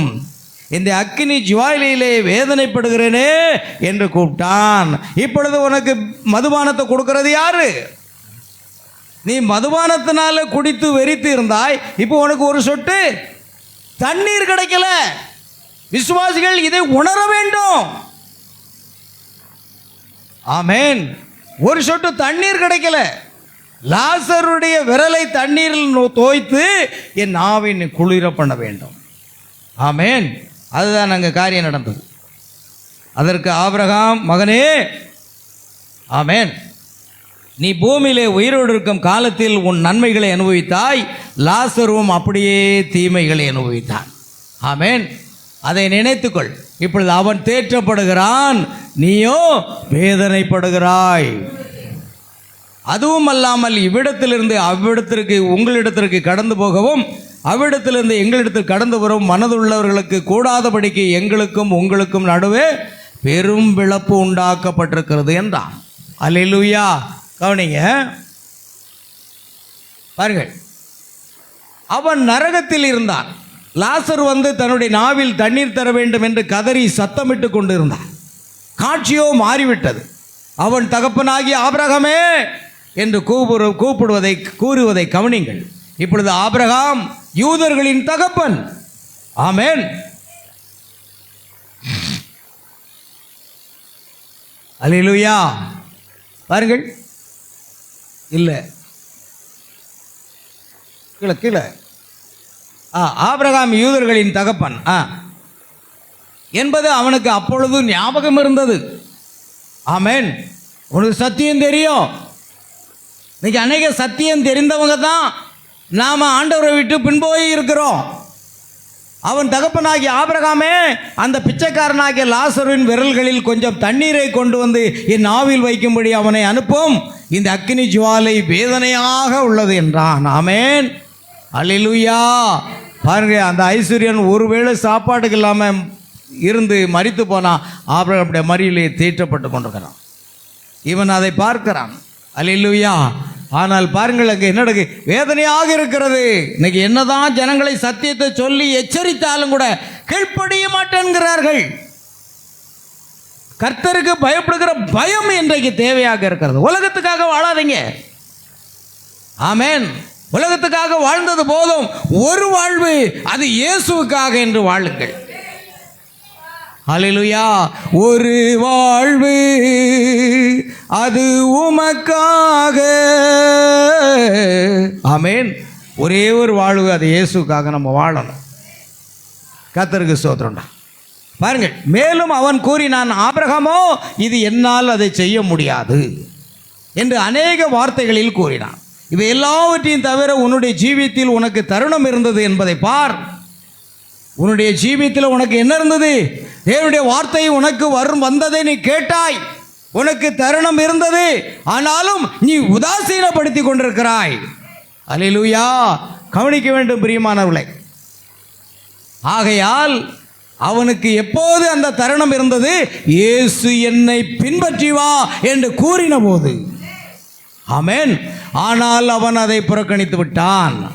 அவன் பணம் சம்பாதிக்கக்கூடிய வழியில் போய்விட்டான். இன்னைக்கு அநேக விசுவாசிகள் அப்படித்தான் செய்கிறாங்க. பணம் பணம் பணம் பணம். பண ஆசை எல்லா தீமைக்கும் வேறாய் இருக்கிறது. ஐஸ்வர்யமானாக தீவிரிக்கிறவனோ ஆக்கினைக்கு தப்பான் என்று வேதம் சொல்றது. உங்களுக்கு இருக்கிறவைகள் போதும் என்று எண்ணுங்கள், அப்பொழுது நான் உங்களை விட்டு விலகுவதும் இல்லை, உங்களை கைவிடுவதும் என்று அவர் வாக்கு கொடுத்திருக்கிறாரே. அல்லேலூயா. நாம நினைக்கிறோம் நான் நல்ல பரிசுத்தமாக ஜீவிக்கிறேன். வார்த்தையை உங்க முன்ன வச்சு பாருங்க. நாம எந்த வாழ்க்கை வாழ்றோம்? 10% கூட கிறிஸ்தவ வாழ்க்கை வாழலை. அல்லேலூயா. கவனிங்க அருமையானவர்களே. அப்பொழுது அவனுக்கு தருணம் இருந்தது, ஆனால் அதை புறக்கணித்து விட்டான். அந்த தருணம் என்ன செய்தது? இயேசு என்னை பின்பற்றி வா என்று அழைத்தான் என்று கூறின போது, ஆனால் அவன் அதை புறக்கணித்து விட்டான். அவன் பணம் சம்பாதிக்கக்கூடிய வழியில் போய்விட்டான். இன்னைக்கு அதுதான் நடக்குங்க. இன்னைக்கு விநாயகர் சதுர்த்திக்கு உங்களுக்கு வீட்டில் என்னங்க வேலை? சம்பாத்தியம் பண்ண போறீங்களா? நீ சம்பாத்தியங்கள் யாருடையதாக போகிறது? இன்று இரவோ இன்று காலையிலே ஆண்டவர் நம்முடைய ஜீவன் எடுத்தா நீ சம்பாத்தியம் பண்ணி யாருக்கு? யோசித்து பாருங்க சகோதரனே, சகோதரியே. அல்லேலூயா. ஆண்டவரை நம்ம ஏமாற்றக்கூடாது. அவருக்காகவே வாழ வேண்டும். அல்லேலூயா. பாருங்கள், கவனிங்க. அவன் பணம் சம்பாதிக்கக்கூடிய வழியில் போயிட்டான். அது சரிதான். பணம் சம்பாதிப்பதில் தவறொன்றும் இல்லை. ஆனால் நீங்கள் பணம் சம்பாதித்துக் கொண்டிருக்கும் போதே இயேசுவை பின்பற்றுங்கள். பணம் சம்பாதிப்பது தவறுன்னு சொல்லலைங்க. நீங்கள் ஆராதனைகளை விட்டு விட்டு தேவனுக்கு செலுத்தக்கூடிய அந்த கடமைகளை விட்டு பணம் சம்பாதிக்க போனீங்கன்னா அது பாவம். அழகா சொல்றார் தீர்க்கதரிசி, பணம் சம்பாதிப்பதிலே தவறில்லை, ஆனால் நீங்கள் பணம் சம்பாதித்து கொண்டிருக்கும் போதே இயேசுவை பின்பற்றுங்கள். புரிகிறதா? அவனோ ஜன கூட்டத்தினரோடு வேறு வழியில் போய்விட்டான். நீங்க அதுதானே நடக்கு. இன்னைக்கு உபவாச ஆராதனைக்கு விசுவாசிகளை காணுமே, நீங்க எங்க போனீங்க? ஆமென். காணாமல் போன ஆட்டை தேடி கண்டுபிடித்து தம்முடைய தோளில் சுமந்தாரே, மறந்து விட்டாயா? இன்னும் மறுபடியும் உன்னை தேடி தேடி ஆண்டவர் வரணுமா? சகோதரனே சகோதரியே, சிந்தித்து பாருங்கள். உங்கள் நன்மைக்கு தான் சொல்றேன். நாம் ஒருவர் கூட கைவிடப்படக்கூடாது. நாம் ஆகாயத்திலே ஆண்டவரை சந்திக்க வேண்டும். நித்திய காலமாக இயேசுவோடு வாழ வேண்டும். 1000 வருஷ அரசாட்சியில் நாம் பங்கு பெற வேண்டும். அல்லேலூயா. கர்த்தருக்கு ஸ்தோத்திரம் உண்டாகட்டும். அவன் கூறினான், ஆபிரகாம் அதுவல்லாமல் எந்த மனிதனும் ஒருபோதும் கடந்து வரக்கூடாதபடிக்கு உனக்கும் அவனுக்கும் இடையே ஒரு பிளப்பு உண்டாக்கப்பட்டிருக்கிறது. எந்த மனிதனும் ஒருபோதும் கடந்து வரவே மாட்டான். ஆமென். இன்றே ரட்சியனே நாள், இன்றே அனுக்கிரக காலம். நாளை உனது நாளல்ல. சேவலப்பரி ரோட்டில் இருக்கிற கல்லறையிலே அங்கே எழுதி போட்டிருக்கிறது, இன்று நான் நாளை நீ. இதையாவது புரிய தெரியுதா? ஆமென். அந்த கல்லறையினுடைய கேட்டில் எழுதி போட்டிருக்கு, இன்று நான் நாளை நீ. சொன்னது யாரு? உள்ள போற பெணம் சொல்லுது, நான் இன்னைக்கு உள்ள போறேன், நாளைக்கு என் பின்னால வரப்போறான். அல்லேலூயா. அனனியாவும் சப்பராலும் அப்போஸ்தலரை ஏமாற்றி நிலத்தின் ஒரு பகுதியை வஞ்சித்து வைத்து அப்போஸ்தலனாகிய பேதுருவினுடைய பாதத்தில் கொண்டு வைத்தார். நீங்கள் தேவனிடத்திலே பொய் சொல்லும்படி உங்கள் இருதயத்தை சாத்தான் உங்கள் இருதயத்தை தூண்டினது என்ன? இதோ உன்னை அடக்கம் பண்ணவருடைய கால்கள் இதோ வந்திருக்கிறது, உன்னை கொண்டு போவார்கள். ஆமென். ஐயா, என் நிலத்தை விட்டு நான் காணிக்கத்தானே கொண்டு வந்தேன், நான் தசபாகத்தானே கொண்டு வந்தேன். அது எடுபடாது. நீ என்ன காணிக்க கொடுத்து ஆண்டவரை ஏமாற்றலாம் நினைக்கா? பொன்னும் வெள்ளியும் என்னுடையது, பூமி அது நிறைவும் கர்த்தருடையது. அவருக்காக என்ன காணிக்க கொடுத்து நிறைய போகுது? வெறும் காணிக்க கொடுத்து தசமாகத்தை கொடுத்து ஆண்டவத்தை திருப்திப்படுத்தான்னு மட்டும் நினைக்காதீங்க. ஆண்டவரையும் திருப்திப்படுத்த முடியாது, ஊழியக்காரனையும் திருப்திப்படுத்த முடியாது. உங்கள் பணத்தை கொண்டு ஊழியக்காரனை கைக்குள்ளே போடலான்னு நினைக்காதுங்க. அது நடக்கவே நடக்காது. ஒரு உண்மை என்ன, ஊழியக்காரன் பணத்துக்கு மயங்க மாட்டான். அல்லேலூயா. தீர்க்கதரிசி பிரணாம் சொன்னவரே, நீங்கள் இயேசு கிறிஸ்துவின் நாமத்தில் உள்ள ஞானஸ்நானம் மட்டும் சொல்லாமல் இருங்க, நாங்கள் ஒரு தனி விமானம் வாங்கி உலகம் முழுவதும் கொண்டு போகும். தீர்க்கதரிசி சொன்னார், நான் உப்பு பிஸ்கட்டை சாப்பிட்டு ஆற்றின் தண்ணீரை குடிக்க நேர்ந்தாலும் சரி, நான் என்ன செய்வேன்? சத்தியத்தை தான் பிரசங்கிப்பேன். அப்படிப்பட்ட ஊழியக்காரன் எங்கே இன்னைக்கு இருக்கிறாங்களா? ஊழியக்காரங்க, எனக்கு பிஸ்கட்டை சாப்பிட்டு தண்ணி குடிக்க நேர்ந்தாலும் பரவாயில்ல, எனக்கு ஒருவேளை சாப்பாடு விட்டாலும் பரவாயில்ல, நான் சத்தியத்தை பிரசங்கிப்பேன். அல்லேலூயா. அதுதான் காரியம் பிரியமல்ல. அப்படிப்பட்ட முதுகெலும்புள்ள போதகர்களை இன்னைக்கு காண முடியல. தீர்க்கதரிசியே சொல்றார், இன்னைக்கு அநேக ஊழியர்களுக்கு என்ன இல்லை, முதுகெலும்பே இல்லைன்னு சொல்றார். இருந்தா பேசுவாங்களே, சத்தியத்தை பேசுவாங்களே. அல்லேலூயா. கவனிங்க, பிளப்பு உண்டாயிருக்கு. எந்த மனிதனும் கடந்து வந்ததில்லை அல்லது கடந்து போவதும் இல்லை என்று கூறினதை நீங்கள் கண்டுகொள்கிறீர்கள். ஏன்னா முடிஞ்சதான். இன்றைய ரட்சியனை நாள் காலையிலே எழும்பி பரகத்துக்கு போயாச்சுன்னா என்ன செய்ய முடியும்? ஒன்றுமே பண்ண முடியாது. அல்லேலூயா. அதன் பிறகு அவனை கவனிங்கள். அவன் அப்போது ஒரு சுவிசேஷகனாக இருக்க விரும்பினான். இப்போ தான் மனம் திரும்புகிறான். எங்கே போய்? நரகத்தில் போய் மனம் திரும்பி சுவிசேஷகனாக இருந்தால் நான் நிறைய பேருக்கு என்னுடைய கூட பிறந்தவங்களுக்காக நான் சுவிசேஷம் அறிவிச்சிருவேனே. காலங்கடந்த ஞானம்னு சொல்லுவாங்க. என்னது? காலம் கடந்த ஞானம். காலம் கடந்த ஞானம் வந்து என்ன பிரயோஜனம்? நரகத்துக்கு போனவர் ஞானம் வந்து, ஐயோ நான் மனம் திரும்பி இருக்கலாமே, நான் இயேசு என்னை பின்பற்றி வா என்று சொன்னாரே, நான் கீழ்ப்படிந்திருக்கலாமே, நான் அப்படி செய்திருக்கலாமே, நான் இப்படி செய்திருக்கலாமே. No, no chance. இனி ஒரு நேரம் உனக்கு கிடையவே கிடையாது. முடிஞ்சது. அல்லேலூயா. பாருங்கள், அங்கே என்ன சொல்லப்பட்டிருக்கிறது? ஒரு சுவிசேஷகனாக இருக்க அவன் விரும்பினான். அவன் ஒரு வாலிபனாய் இருக்கையில் இயேசு தம்மை பின்பற்றும்படி அவனுக்கு கொடுத்திருந்த அழைப்பு, ஒரு ஆத்தும ஆதாயம் செய்ய வேண்டும் என்று அவன் கொண்டிருந்த அழைப்பு அவனிடம் மீண்டும் திரும்பியது. திரும்ப இப்போ யாரும் என்ன செய்யணுமா? இப்போ நரகத்துக்கு போன பிற்பாடு யாரும் ஆதாயம் பண்ணணுமா? ஆத்மாவை ஆதாயம் பண்ணணும், சுவிசேஷம் பிரசங்கிக்கணும்னு அவன் ஆசைப்படுறான். உண்மையாக சொல்கிறேன், அது இல்லையா? உலகத்தில் நல்லா இருக்கும்போது சுவிசேஷத்தை யாருக்கும் சொல்கிறதில்ல. உங்கள் ஆத்மாவே உங்களால் காத்துக்கொள்ள முடியல, நீங்கள் யாருக்கு போய் சுவிசேஷம் சொல்ல போகிறீங்க? இன்றைக்கி போச கூட்டம் சிறப்பாக இருக்கும், ஆசீர்வாதமாக இருக்குன்னு ஒரு 2 பேரை இழுத்துட்டு வரணும். உங்களை இழுக்கிறதுக்கே பெரிய பாடாக இருக்குது. வடக்கரை போட்டு கெட்டி தான் இழுக்க வேண்டியது. அல்லேலூயா. கவனிங்க அருமையான தேவனுடைய பிள்ளைகள். ஆகையால் அவனுக்கு இயேசு தம்மை பின்பற்றும்படி அவன் கொடுத்திருந்த அழைப்பு, ஒரு ஆத்ம ஆதாயம் செய்ய வேண்டும் என்று அவன் கொண்டிருந்த அழைப்பு அவனிடம் மீண்டும் திரும்புகிறது. காலம் கடந்த ஒரு ஞானம். அவன் அதை நினைவு கூர்ந்தான். அவனுக்கு 5 சகோதரர்கள் மீண்டும் பூமியில் இருந்தார்கள். அவர்கள் அந்த இடத்தில் போக அவன் விரும்பவில்லை. ஆமென். அவன் இருந்த இடத்துக்கு 5 சகோதரர்கள் வந்துவிடக்கூடாது. அவர் ஆத்ம ரட்சிக்கப்படணும், அவங்களுக்கு சுவிசேஷம் சொல்லணும். ஐயோ, என்னால் ஒன்று செய்ய முடியாது, நான் எப்படி போய் சுவிசேஷம் பிரசங்கம் பண்ணுறது என்று அவன் பதறி கொண்டிருக்கிறான். புரியுதா?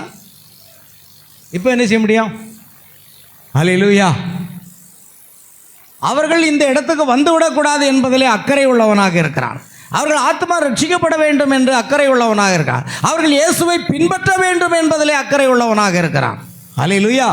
அவன் அப்படியானால் என்னுடைய சகோதரர்களும் இந்த வழியில் வரக்கூடாது என்று கூறும்படி லாசருவை திரும்ப அனுப்பும் என்றான். ஆமென்.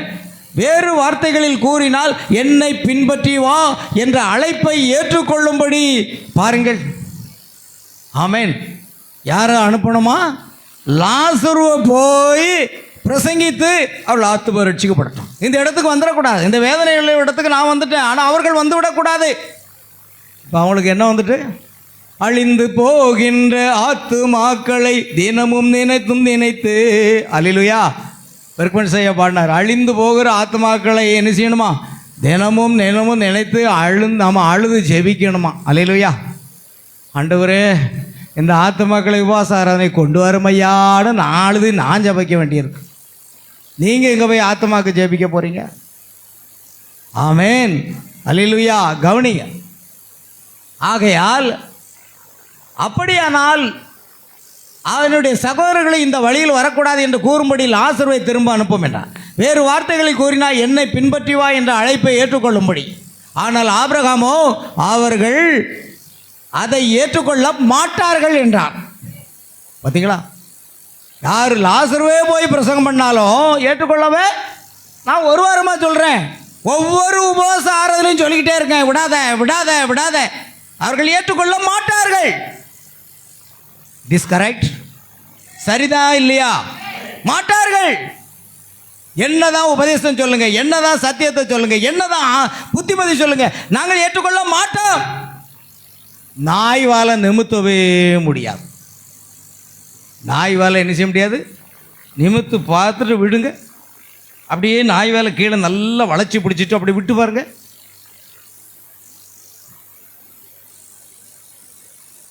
நிமித்தவே முடியாது. அநேக விசுவாசிகள் அப்படி தான் இருக்காங்க. என்னதான் புத்திமதிகளை சொன்னாலும் சரி, அவன் கத்துவான், அவனுக்கு என்ன வேலை இல்லை. அல்லேலூயா. உதாசீனப்படுத்திட்டு போயிட்டு இருக்காங்க. நடக்கட்டும். ஆமென். ஆனால் ஆபிரகாமோ அவர்கள் அதை ஏற்றுக்கொள்ள மாட்டார்கள். இயேசு சொன்னார், ஒருவன் என் பிதாவின் அருளை பெறாவிட்டால் என்னிடத்தில் வரமாட்டான். ஆமென். என் பிதா ஒருவனை இழுத்துக்கொள்ளாவிடில் ஒருவனை இடத்துல வரமாட்டான். மான்சகுமாரன் பூமியிலிருந்து உயர்த்தப்பட்டிருக்கும் பொழுது ஒவ்வொருவரையும் என்னிடத்தில் இழுத்துக்கொள்வேன். அல்லேலூயா. பாருங்கள். ஆகையால் ஆமாம், லாசரை போல் மரித்தோரில் இருந்து ஒருவன் உயிர்த்தெழுந்து திரும்ப சென்று அவர்களிடம் கூறினால் ஏற்றுக்கொள்வார்கள் என்றான். நீங்கள் பாருங்கள், நாம் மரித்த பிறகும் அப்பொழுது நீங்கள் சுயநினைவு உடையவர்களாக இருக்கிறீர்கள் என்பதை அது காட்டுகிறது. பாருங்கள், அவனுக்கு சுயநினைவு வந்துட்டு உணர்தான், பாவத்தை உணர்தான், தவற உணர்தான். என்னை பின்பற்றி வா, என்னை பின்பற்றி வா, என்னை பின்பற்றி வா என்று தெருவில் இருந்து ஒரு போதகர் சொன்னாரே, அந்த இயேசு சொன்னாரே, நான் உதாசீனப்படுத்தி விட்டேனே, உணரக்கூடிய தன்மை அங்கே இருக்கிறது. அல்லேலூயா. செத்து போன உடனே உடனே எல்லாம் செத்து போன்னு நினைக்கக்கூடாது. நினைவு அங்கே இருக்குது. அல்லேலூயா. பாருங்கள் என்ன நடக்கு. அவன் அதை நினைவு கூர்ந்தான். ஆபிரகாமோ, மகனே, உன்னுடைய நாட்களில் நடந்ததை ஞாபகம் கொள் என்றான். உங்களுக்கு பாருங்கள், நீங்கள் உங்கள் நினைவை இழந்து போவதில்லை, உங்களுக்கு ஞாபகம் இருக்கும். மனிதன் கொண்டிருக்கக்கூடிய ஞாபகம் அப்பொழுதும் அதே விதமாக இருக்கும். என்னை பின்பற்றி வா, ஆமென் என்று இயேசு கூறினதை அவன் கேட்டிருந்த அந்த தருணத்தை அவன் நினைவு கூர்ந்தான். ஆனால் அவனோ தவறான ஆளை பின்பற்றி போனான், தவறான கூட்டத்தை பின்பற்றி போனான். அவன் தவறான கூட்டத்தில் சேர்ந்து கொண்டு தவறான இடத்திற்கு போய் தவறான நித்தியத்தில் முடிந்து போனான். தவறான இடத்துக்கு போய் தவறான நித்தியத்தில் முடிந்து போனான்.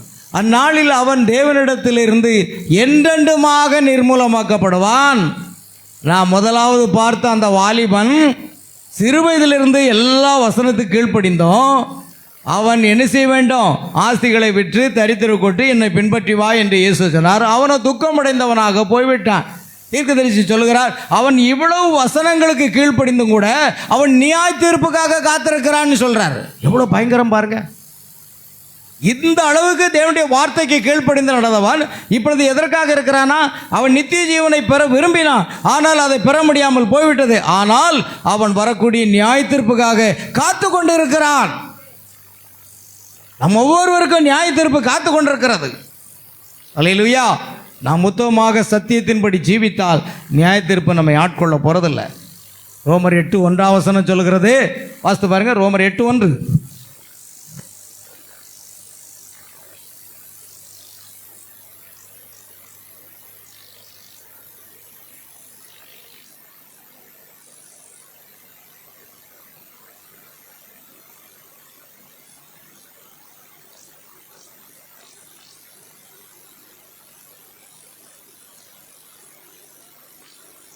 ஆனபடியால் கிறிஸ்து இயேசுவுக்கு உட்பட்டவர்களாக இருந்து மாம்சத்தின்படி நடவாமல் ஆவின்படியே நடக்கிறவர்களுக்கு ஆக்கினை தீர்ப்பே கிடையாது. புரியுதா? நீங்கள் இயேசுவுக்கு உட்பட்டவர்களாக ஜீவிப்பீர்களானால் நமக்கு நியாய தீர்ப்பு கிடையாது. ஆமென். மற்றபடி நியாய தீர்ப்பு ஒவ்வொருவருக்கும் காத்து கொண்டிருக்கிறது. சரி, இப்போ கவனிப்போம். ஆகையால் அந்நாளில் அவன் தேவனிடமிருந்து என்றென்றுமாக நிர்மூலமாக்கப்படுவான். மேலும் இயேசு குறிப்பிடத்தக்கதான மகத்தான ஒரு வார்த்தையை கூறினார். மரித்தோரிலிருந்து ஒருவன் எழுந்து போனாலும் அவர்கள் நம்ப மாட்டார்கள். மரித்தோரிலிருந்து ஒருவன் எழுந்து போய் சொன்னாலும் கூட, அப்பா நான் லாசரு தெரியுதா, நான் தான் நாய்க்கு சாப்பிட்றத சாப்பிட்டுக்கிட்டு இருந்தேன், இப்போ ஆபிரகாம் மடியில் தேற்றப்பட்டு கொண்டிருக்கிறேன், ஆனால் இந்த ஆத்மா ரட்சிக்கப்பட வேண்டும் என்று கர்த்தர் ஆபிரகாம் என்னை அனுப்பினார். ஆமென். மரித்தோரிலிருந்து ஒருவர் எழுந்து போனாலும் கூட ஜனங்கள் என்ன செய்ய மாட்டாங்களாம்? நம்பவே மாட்டாங்களா? இயேசு இந்த பூமியில் இருக்கும்போது எவ்வளோ அற்புதங்கள் அதிசயங்களை செய்திருக்கிறார். இன்னும் இந்த உலகம் மனம் திரும்பி இருக்கிறதா? இல்லை. நம்முடைய தீர்க்கதரிசி வில்லியம் பிரணாம் மூலமாக கர்த்தர் எத்தனை பேரை மரித்தோரிலிருந்து எழுந்திருக்கிறார். எத்தனை அற்புதங்கள் அடையாளங்கள் நடந்திருக்கிறது. இந்த ஸ்தாபனங்கள் மனம் திரும்பி இருக்கிறதா? இல்லை. அதற்கு மாறாக இயேசுவை பிசாசு பிடித்தவன் என்று சொன்னது போல தீர்க்கதரிசி பிரணாமை கள்ள தீர்க்கதரிசி என்று சொல்லிக் கொண்டிருக்கிறது. ஓ, இவர்களுக்கு ஆக்கினை தீர்ப்பு காத்து கொண்டிருக்கிறது. ஆமென். உண்மையா இல்லையா? நிச்சயமாக அவர்கள் நியாயம் தீர்க்கப்பட வேண்டியதாக இருக்கிறது. அல்லேலூயா. கவனிக்க வேண்டும் பிரியமான தேவ பிள்ளைகளை. அவர்கள் நம்ப மாட்டார்கள். ஏனென்றால் அவர்களுக்கு மோசையின் நியாயப்பிரமாணம் உண்டு. அவர்கள் அதற்கு செவி கொடுக்காவிட்டால் ஒருவன் மரித்தோரிலிருந்து எழுந்து போனாலும் செவி கொடுக்க மாட்டார்கள். அவர்கள் நம்ப மாட்டார்கள் என்றான். ஏன்? நியாயப்பிரமாணம் அவ்விதமான யாதோ ஒன்றை கூறினதா? ஆம், பிறர் உங்களுக்கு எப்படி செய்ய வேண்டும் என்று விரும்பீர்களோ அப்படியே நீங்களும் அவருக்கு செய்யுங்கள். லூக்கா சுவிசேஷம் 6:31. மனுஷர் உங்களுக்கு என்ன செய்ய வேண்டும் என்று விரும்புகிறார்களோ அதையே நீங்கள் என்ன செய்யணும்? அவர்களுக்கே செய்யணும். உதாரணமாக சரிங்க, நீ இருக்க யாராவது எனக்கு ஒரு ஷர்ட் எடுத்து கொடுத்தா நல்லா இருக்கும் அப்படின்னா நீங்கள் என்ன செய்யணும்? முதல்ல நீங்கள் ஷர்ட் எடுத்து கொடுக்கணும். நீங்கள் அடுத்தவங்க கையை எதிர்பார்க்குறீங்க. யாராவது நம்ம காணிக்க கொடுக்க மாட்டாங்களா? இல்லை எதை செய்ய மாட்டாங்களா? இல்லை அதை செய்ய மாட்டாங்களா? உதவி செய்ய மாட்டாங்களா? அதை செய்ய மாட்டாங்க. எனக்கு ஒரு ஷர்ட் எடுத்து தர மாட்டாங்களா? ஒரு பேண்ட் எடுத்து தர மாட்டாங்களா? இல்லை யாராவது பிரியாணி வாங்கி தர மாட்டாங்களா? நீ முதல்ல அதை செய்யுங்கிறார் இயேசு. கிறிஸ்தவம் உயர்ந்தது பிரியமானவர்களே, ஆனால் நாம் கிறிஸ்தவர்களாக வாழலை. அல்லேலூயா. உலகத்திலே சிறந்த ஒரு அறிவுரை கொடுக்கக்கூடிய நித்திய ஜீவனுள்ள அந்த உபதேசம் என்பது அது கிறிஸ்தவம். இன்னைக்கு கிறிஸ்தவத்தை எல்லாரும் எடுத்துக்கிட்டாங்க. ஆமேன். அநேக காந்தியடிகள் முதற்கொண்டு, சுவாமி விவேகானந்தா முதற்கொண்டு, திருவள்ளுவர் முதற்கொண்டு எல்லாருமே சொல்கிறாங்க கிறிஸ்தவம் புனிதமானதுன்னு சொல்கிறாங்க. ஐ வாண்ட் கிறிஸ்டியன், மன்னிக்கும், I want Christianity, I don't want Christians அப்படிங்கிறோம். கிறிஸ்தவத்தை நான் விசுவாசிக்கிறேன், ஆனால் இந்த கிறிஸ்தவர்களை நம்ப மாட்டேன். அல்லேலூயா. இந்த கிறிஸ்தவர்கள் கிறிஸ்தவத்தை போல நடக்கலை அப்படிங்கிறாங்க. ஐ லைக், மன்னிக்கும், I like Christianity, I don't like Christians அப்படின்னு சொல்லி. அல்லேலூயா. நான் கிறிஸ்தவத்தை நேசிக்கிறேன், நான் விரும்புகிறேன், ஆனால் அந்த கிறிஸ்தவர்களை விரும்ப முடியாது. ஏன்னா கிறிஸ்தவத்துக்கும் கிறிஸ்தவர்களுக்கும் என்ன இல்லை, சம்மதமே இல்லாமல் வாழ்ந்துட்டு இருக்காங்க. நாம் மாத்திரம் உத்தமமாக வார்த்தை கீழ்ப்படி நடந்தால் இந்த உலகமே ரட்சிக்கப்பட்டிருக்கும். ஆமேன். அது முக்கியம், கவனிங்க. ஆகையால் அவன் நியாயப்பிரமாணத்தின் கீழாக ஜீவித்திருந்தான், ஆனால் அவனோ அந்த பிச்சைக்காரனை வாசல் அருகே மரித்து போக விட்டு விட்டான். அவன் தேவனுடைய கற்பனைகளின் கீழாக ஜீவித்திருந்தான். பாருங்க, அந்த வாலிபனை போல இந்த ஐஸ்வர்யவானும் தேவனுடைய கற்பனைகளின்படி வாழ்ந்தான். ஆனால் அந்த தரித்திரனுக்கு ஒருவேளை உணவு கூட கொடுக்கல.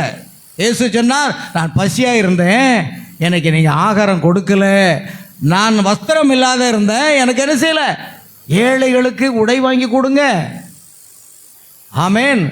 ஏழைகளுக்கு உணவளியுங்கள், அதை செய்யணும். இயேசு சொல்கிறார், அதான் சொல்கிறாரு, நான் வஸ்திரம் இல்லை, அந்த சிறியோரில் ஒருவனுக்கு எதை செய்தீர்களோ அதை எனக்கே செய்தீர்கள் என்று இயேசு சொல்கிறார். அல்லேலூயா. கவனிங்க. ஆகையால் அவன் நியாயப்பிரமாணத்தின் கீழாக ஜீவித்திருந்தான், ஆனால் அவனோ அந்த பிச்சைக்காரனை வாசல் அருகே மரித்து போக விட்டு விட்டான்.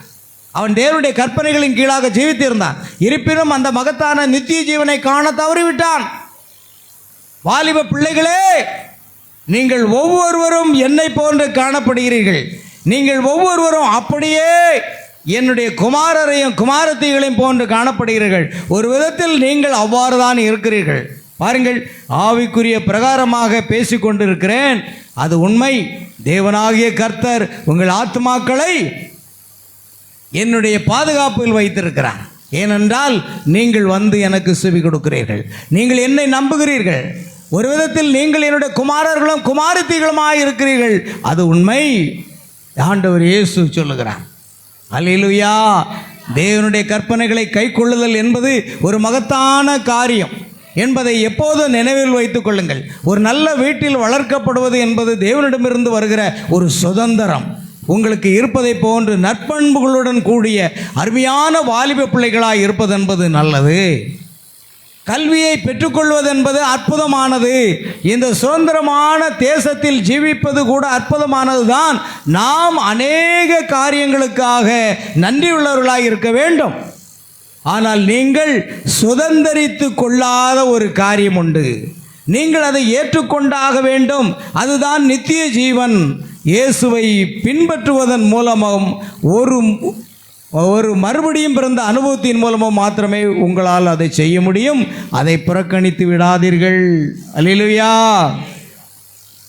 அப்படியானால் நாம் பேசிக்கொண்டிருக்கிற அந்த பணக்கார வாலிபனை போன்று ஏதோ ஒரு நாளில் இருப்பதற்கு பதிலாக அப்போஸ்தலனாகிய பேதுருவை போன்றோ பவுலை போன்றோ அல்லது இயேசு கிறிஸ்துவுக்காக ஆத்துமாக்களை ஆதாயம் செய்கிற யாரோ ஒருவரை போன்றோ நீங்கள் இருப்பீர்கள். நீங்கள் அதை செய்யுங்கள். வாலிப பிள்ளைகளே, நாம் பவுலை போல பேதுருவை போல ஆத்துமாக்களை ஆதாயப்படுத்த வேண்டும். ஆமேன். இந்த உலகத்தில் ஏனாதான உங்கள் ஆத்மாவை முதல்ல ஆதாயப்படுத்துங்க. அவரவர் ஆத்மாக்களை அவரவர் ஆதாயப்படுத்துங்க. உலகத்தை நேசித்து போகாதீங்க. வேதம் சொல்கிறது, உலக சிநேகம் தேவனுக்கு விரோதமான பகை. உலகத்தில் உள்ளவைகளிலும் அன்பு கூறாதிருங்கள். ஒருவன் உலகத்தில் அன்பு கூர்ந்தால் அவனிடத்தில் பிதாவின் அன்பு இல்லை. உன் தேவனாகிய கர்த்தரை முழு இருதயத்தோடும் முழு ஆத்மாவோடும் முழு மனதோடும் முழு பலத்தோடும் அன்பு கூறுவாயாக. இதுதான் கற்பனைகளிலெல்லாம் பிரதான கற்பனை. அப்படி எந்த விசுவாசியும் இல்லைன்னா நீங்கள் இழக்கப்படக்கூடும். அருமையானவர்களே, தேவனுடைய வார்த்தை தீர்க்கதரிசியின் மூலமாக நமக்கு எச்சரிக்கப்படுகிறது. அல்லேலூயா. இங்கே பார்த்த பணக்காரர்கள் ஒவ்வொருவரும் கூட அதையெல்லாம் அந்த நித்திய ஜீவனை இழந்து போய்விட்டார்கள். ஆமேன். அப்படியானால் நாம் பேசிக்கொண்டிருக்கிற அந்த பணக்கார வாலிபனை போன்று ஏதோ ஒரு நாளில் இருப்பதற்கு பதிலாக அப்போஸ்தலனாகிய பேதுருவை போன்றோ பவுலை போன்றோ அல்லது இயேசு கிறிஸ்துவுக்காக ஆத்மாக்களை ஆதாயம் செய்கிற யாரோ ஒருவரை போன்றும் நீங்கள் இருப்பீர்கள். நீங்கள் அதை செய்யுங்கள் வாலிப பிள்ளைகளே. நாம் ஜெபம் செய்வோமா? அல்லேலூயா. யாவரும் எழுந்து நிற்போம். இந்த செய்தியானது 2வது பாகத்தை நிறைவு செய்கிறோம். இப்பொழுது ஒரு பீட அழைப்புக்காக நாம் ஒரு பாடலை பாடி கர்த்தருடைய சமூகத்திலே முற்றிலுமாக நம்மை ஒப்பு கொடுப்போம். பிரியமானவர்களே, ஆம், ஆண்டவராக இயேசு சொன்ன அந்த வார்த்தைகளை எல்லாம் நினைத்து பாருங்கள். இன்னும் அநேக வசனங்கள் வைத்திருக்கிறேன். பாருங்கள், இந்த உலகத்திலே வாலிப பிள்ளைகள் என்ன செய்வார்கள்? எல்லாவற்றையும் இழந்து போவார்கள். அல்லேலூயா, ஆமேன். அதை இழந்து போக வேண்டாம் என்பதுதான் செய்தியாக இருக்கிறது. நாம் ஒரு காலம் அவருடைய ராஜ்யத்தை இழந்து போகக்கூடாது. உலகத்தில் எதை இழந்தாலும் பரவாயில்ல. ஆமேன்.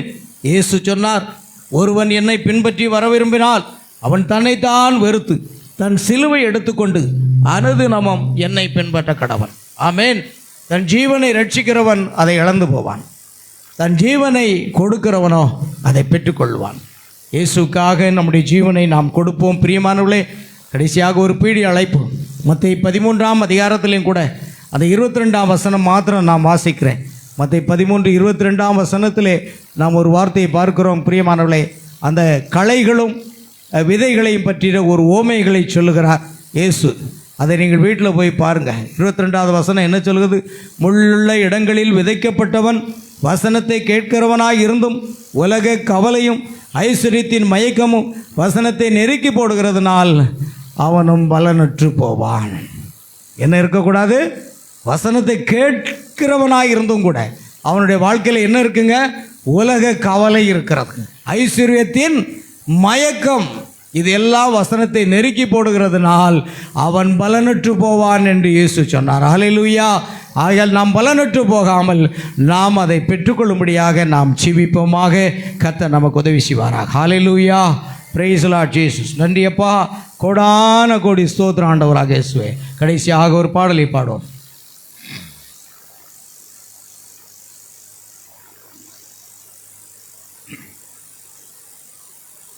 Praise the Lord Jesus.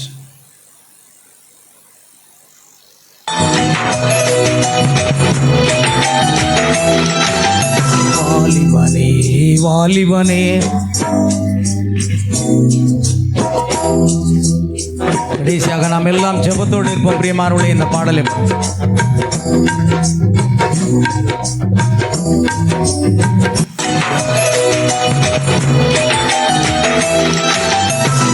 வாலிபனே வாலிபனே, வாழ்நாள் எத்தனை நாள், உன் வாழ்நாள் எத்தனை நாள்.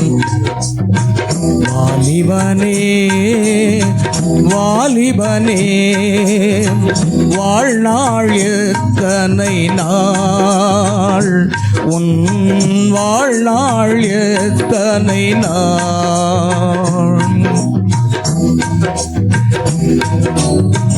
இத்தனை நாளும் ஆண்டவரை மறந்து ஆனந்தம் தேடி எங்கே ஓடுகிறார்? எங்கே எங்கே எங்கே எங்கே? ஓ வாலிபனே வாலிபனே, வாழ்நாள் எத்தனை நாள், உன் வாழ்நாள் எத்தனை நாள்.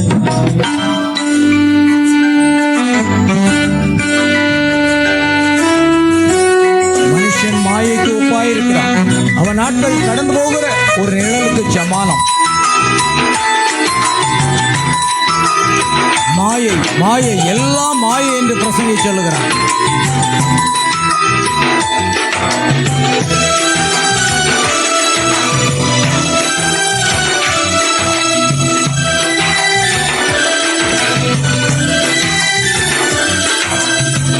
இளமையின் நாட்டங்கள் ஓய்ந்து விடும், இந்த உலகம் உன்னை வெறுத்து விடும்.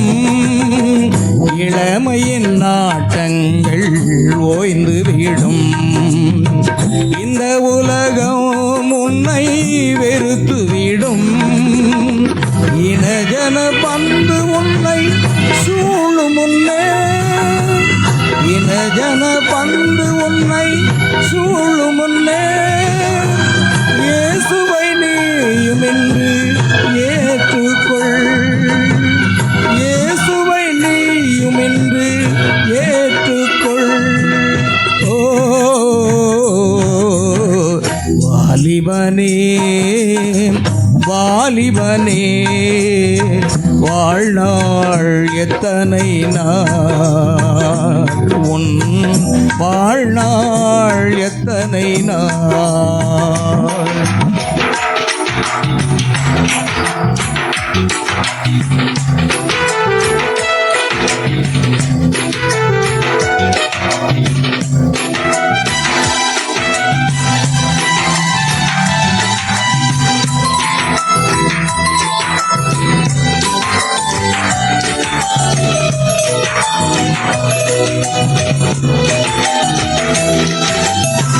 தாய் தந்தை சொல்லை தட்டாதே, தன் மனம் போல் எங்கும் செல்லாதே.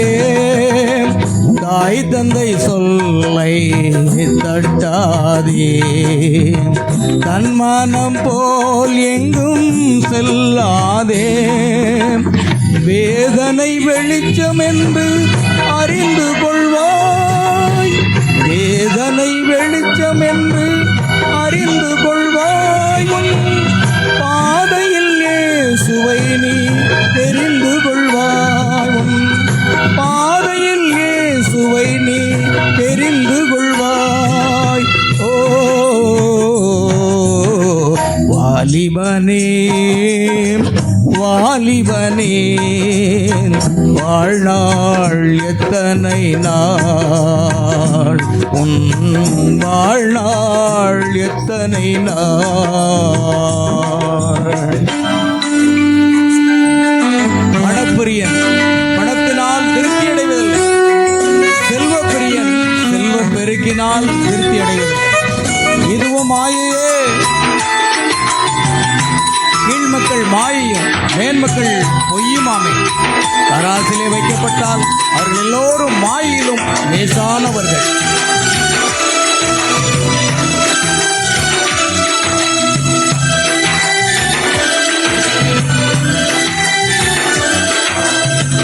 செல்வ கடலில் நீருந்தால் சொந்தம் பந்தம் உன்னை தேடி வரும். செல்வ கடலில் நீருந்தால் சொந்தம் பந்தம் உன்னை தேடி வரும். வறுமை கரையில் நீயும் வந்து விட்டால், வறுமை கரையில் நீயும் வந்து விட்டால், வந்து கடல் அலை போல சொந்தம் ஓடிவிடும். பங்கு கடல் அலை போல சொந்தம் ஓடிவிடும். ஓ வாலிபனே வாலிபனே, வாழ்நாள் எத்தனை நாள், உன் வாழ்நாள் எத்தனை நாள். செபிப்போமா. வாலிபனே கன்னிகையே, தேவ சமூகத்திலே நம்ம யாருன்னு பாருங்க. அநேக வாலிபர்களை குறித்து நாம் பார்த்தோம். ஒவ்வொரு வாலிபர்களும் இந்த உலகத்தை விட்டு இயேசுவை பின்பற்ற அவர்களுக்கு விருப்பம் இல்லை. இயேசு ஒவ்வொருவரையும் பார்த்து அழைத்தார், என்னை பின்பற்றி வா, என்னை பின்பற்றி வா, என்னை பின்பற்றி வா என்று அழைத்தார். ஓ இயேசு கடற்கரைக்கு சென்றார். அங்கு மீன் பிடித்து கொண்டிருந்த அநேகரை என்னை பின்பற்றி வாருங்கள், மீன் பிடிக்கிற உங்களை நான் மனுஷரை பிடிக்கிறவர்களாக்குவேன் என்று சொன்னார். ஓ பேதுரு போன்றவர்கள் தகப்பனையும் படகையும் வலைகளையும் விட்டு இயேசுக்கு பின் சென்றான் என்று எழுதியிருக்கிறது. அவர்கள் தான் இந்த உலகத்திலே அப்போஸ்தலர்கள். அவர்கள் பரலோகத்தில் இயேசு கிறிஸ்துவினுடைய சிங்காசனத்தை சுற்றி இருக்கிற அந்த 24 மூப்பர்கள் 12 பேர் அப்போஸ்தலர்கள். 12 பேர் இஸ்ரவேல் கோத்திர பிதாக்கள் என்று தீர்க்கதரிசியின் மூலமாக நமக்கு வெளிப்படுத்தப்பட்டிருக்கிறது. ஆம், இயேசு சொன்னார், என் நிமித்தமாக, சுவிசேஷத்தின் நிமித்தமாக தாயையாவது தகப்பனையாவது மனைவியாவது பிள்ளையாவது விட்டவன் எவனும் இம்மையிலே துன்பத்தோடு கூட அதிக தாய்களையும் அதிக சகோதரர்களையும் அநேக சகோதரிகளையும் பெற்றுக்கொள்வார்கள், மறுமையிலே நித்திய ஜீவனை அவர்கள் அடைவார்கள் என்று உனக்கு சொல்லுகிறேன் என்று இயேசு சொன்னார். பிரியமானவர்களே, இயேசுவை உத்தமமாக பின்பற்றின அவர்கள்தான் நித்திய ஜீவனை சுதந்திரித்துக்க போகிறார்கள். ஏனோதானோ என்ற கிறிஸ்தவ வாழ்க்கை வேண்டாம், நாம் இயேசுக்காக வாழ வேண்டும் என்பதை இந்த செய்தி நமக்கு வலியுறுத்துகிறது. விசேஷமாக வாலிப பிள்ளைகளுக்காக இந்த செய்தியை கர்த்தர் கொடுத்தார். வாலிபனே, உன் இளமையில் சந்தோஷப்படு, உன் கண்ணின் காட்சிகளிலும் இருதயத்தின் நினைவுகளும் நட. ஆனால் ஒரு நாள் கர்த்தர் இவைகளெல்லாம் நியாய தீர்ப்பில் கொண்டு வருவார் என்று சொல்லப்பட்டிருக்கிறது. பிரசங்கி 12ஆம் அதிகாரம் முழுவதையும் நாம் வாசிக்கும் பொழுது எல்லாவற்றையும் அங்கு தெளிவுபடுத்துகிறது. இந்த வாலிப வயதிலே தேவனுக்கு ஒப்புக்கொடுங்கள்.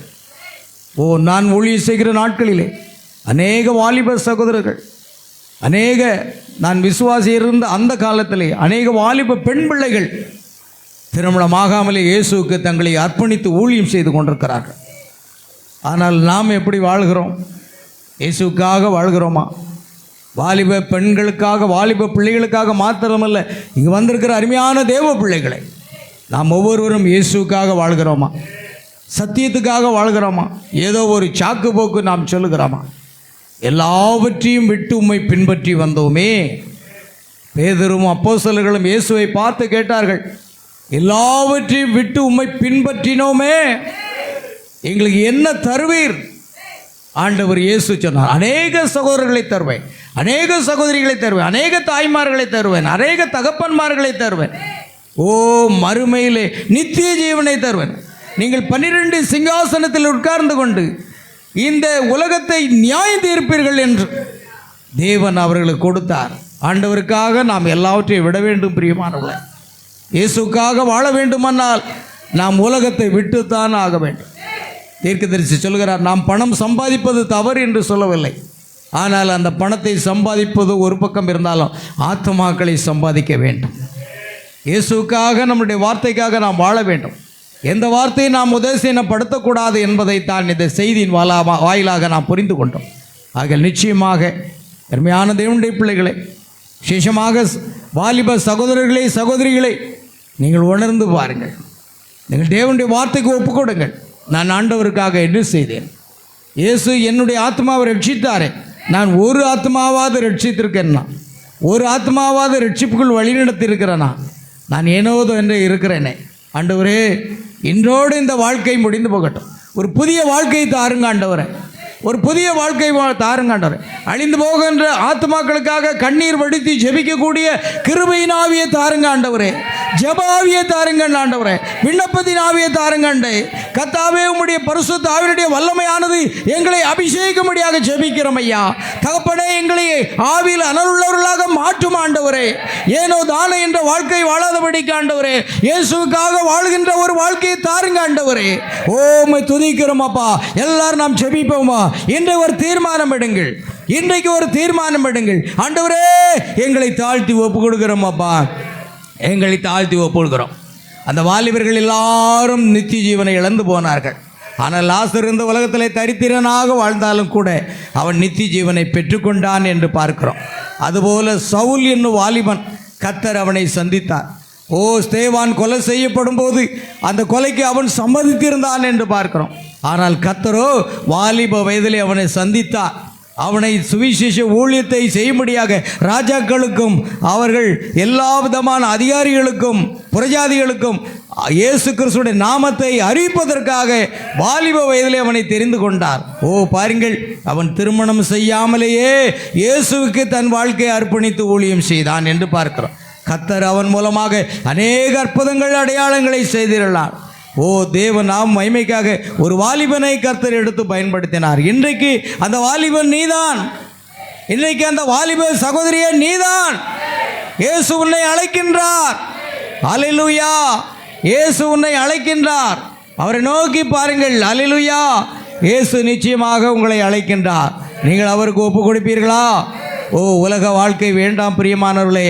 அல்லேலூயா. கர்த்தருக்கு ஸ்தோத்திரம் உண்டாகட்டும். ஆமேன். அல்லேலூயா. ஸ்தோத்திரம் ஸ்தோத்திரம் ஆண்டவராக இயேசு ராஜா, உமக்கு நன்றியப்பா. பிரியமான தேவ பிள்ளைகளே, ஆண்டவரை நோக்கி பாருங்க. எல்லா வசனங்களுக்கு கீழ்ப்படிந்தும் கூட அந்த நித்திய ஜீவனை இழக்கும் நேரிட்டது என்று நாம் செய்தியிலே பார்த்தோம். வாலிப சகோதரர்களே, வாலிப சகோதரிகளே, வந்திருக்கிற பெற்றோர்களே, ஆண்டவருடைய வார்த்தைக்கு நாம் கீழ்ப்படிந்து அவருக்காக நாம் வாழ்வோம். நாம் நமக்காக வாழ வேண்டாம். ஆண்டவர் என்று ஒரு அழைப்பை கொடுத்தார். வருத்தப்பட்டு பாரம் சுமக்கிறவர்களே எல்லாரும் என்னிடத்தில் வாருங்கள், நான் உங்களுக்கு இளைப்பாறுதல் தருவேன்னு என்று சொன்னார். நிச்சயமாக இயேசு அல்லேலூயா நம்மையும் அழைக்கின்றார். நம்மையும் அழைக்கின்றார். என்னை பின்பற்றி வா என்று அழைக்கின்றார். அந்த சத்தத்தை உங்கள் காதில் தொனிக்கிறதா? இயேசு என்னை பின்பற்றி வா என்ற அந்த சத்தம் அருமையான தேவ பிள்ளைகளே, உங்கள் காதில் தொனிக்கிறதா? இயேசுவே, நான் உம்மை பின்பற்றி வருகிறேன் ஆண்டவரே, உம்மை பின்பற்றி வருகிறேன் ஆண்டவரே, உமக்காக வாழ்வேன் என்று சொல்லி ஆண்டவருக்கு அர்ப்பணித்து பாருங்கள் பிரியமானவர்களே. ஹல்லேலூயா, ஹல்லேலூயா. உள்ளத்தின் ஆழத்திலிருந்து ஆண்டவருக்கு ஒப்பு கொடுங்க. நிச்சயமாக கர்த்தர் பெரிய காரியங்களை செய்வார். ஹல்லேலூயா. Praise the lord Jesus. நன்றியப்பா. கோடானவன்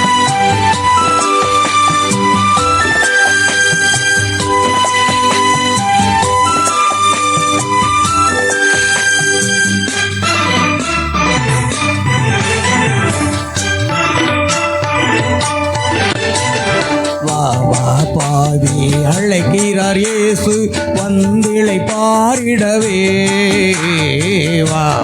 பாவி அழைக்கிறார் இயேசு வந்திளை பாரிடவே. தருணத்தை விடாதே, தாமதித்திடாதே, தப்பாது வந்திடுவார். தருணத்தை விடாதே, தாமதித்திடுவார், தப்பாது வந்திடுவாய். பாவி அழைக்கிறார் இயேசு வந்திளை பாரிடவே.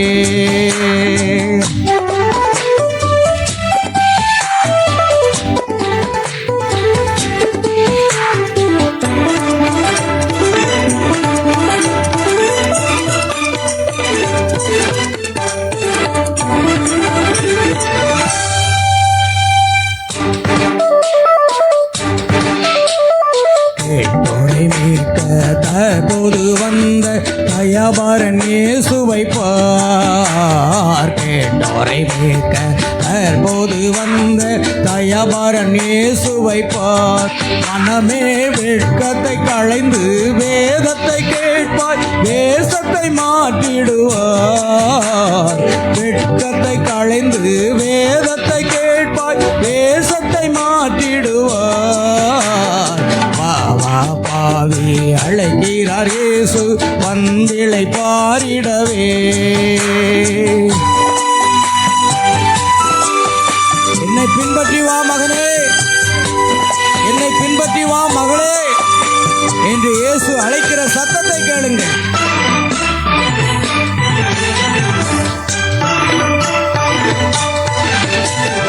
கள்ளன் அவனை வெண்மையாக்க அவர் கருணையில் மிகுந்தவரே. கள்ளன் அவனை வெண்மையாக்க அவர் கருணையில் மிகுந்தவரே.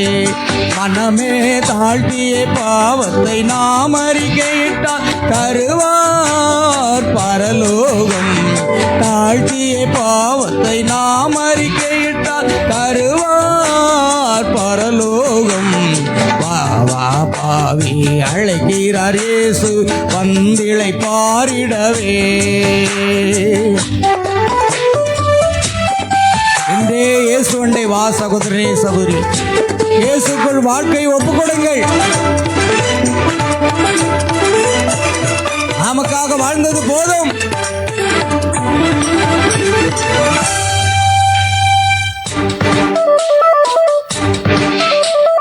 வல்லமை தேவன் மகத்துவ ராஜா, பாவிகள் அடைக்கலமே. வல்லமை தேவன் மகத்துவ ராஜா, பாவிகள் அடைக்கலமே. மனமே மாற்றத்தை அடைவாய், தோற்றத்தை பார்ப்பாய், சோத்திரம் செய்வாயே. மாற்றத்தை அடைவாய், தோற்றத்தை பார்ப்பாய், சோத்திரம் செய்வாயே. வா வா பாவி அழைக்கிறார் இயேசு, வந்திளை பாரிடவே.